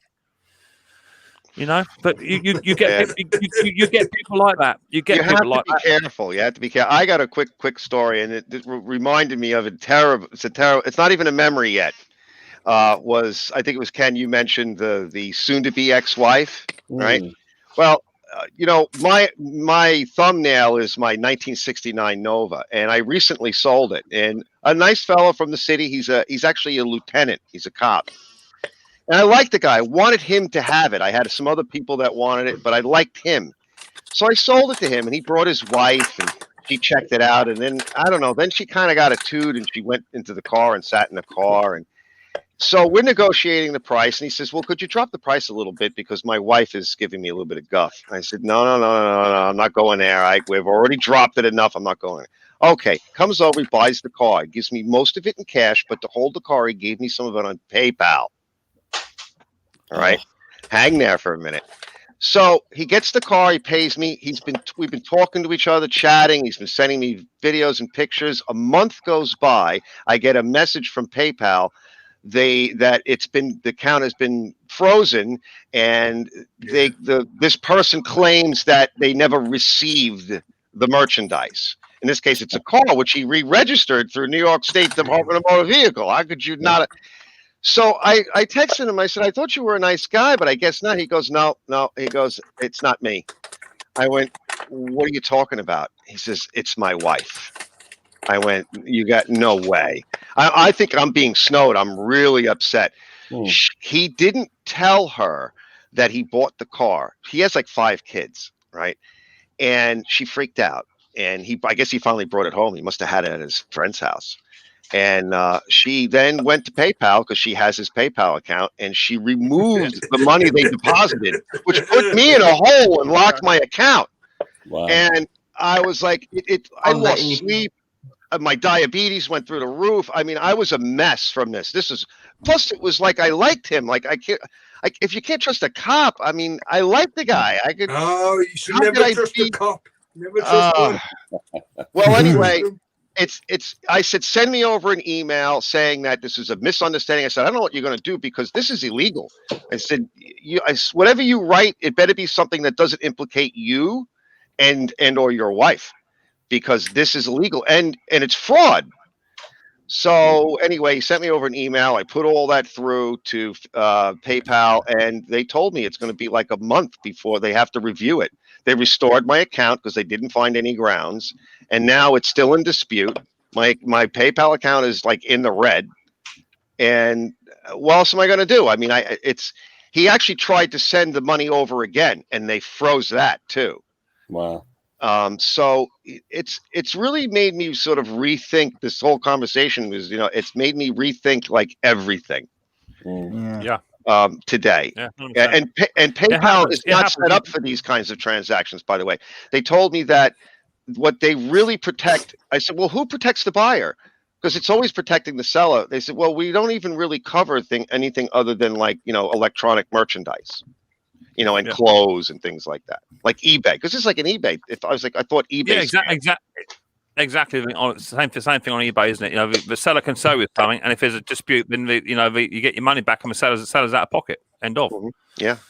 Yeah, it happens. Anyway, so what do we do? Ladies and gentlemen, unfortunately, it is my time. I've gone over by 15 minutes, which I don't normally. So it's my time of day to finish the stream.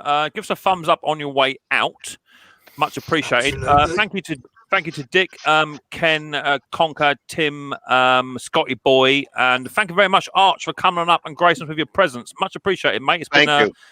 No, you're absolutely welcome, and welcome back any other time you want to come up, mate, and discuss what you've been up to and what have you. It's been good to hear from you. Thank you to Bruce Pender, Thomas Andrews. Who else we have up here? I think there are 1 or 2 more. Thank you for coming on up.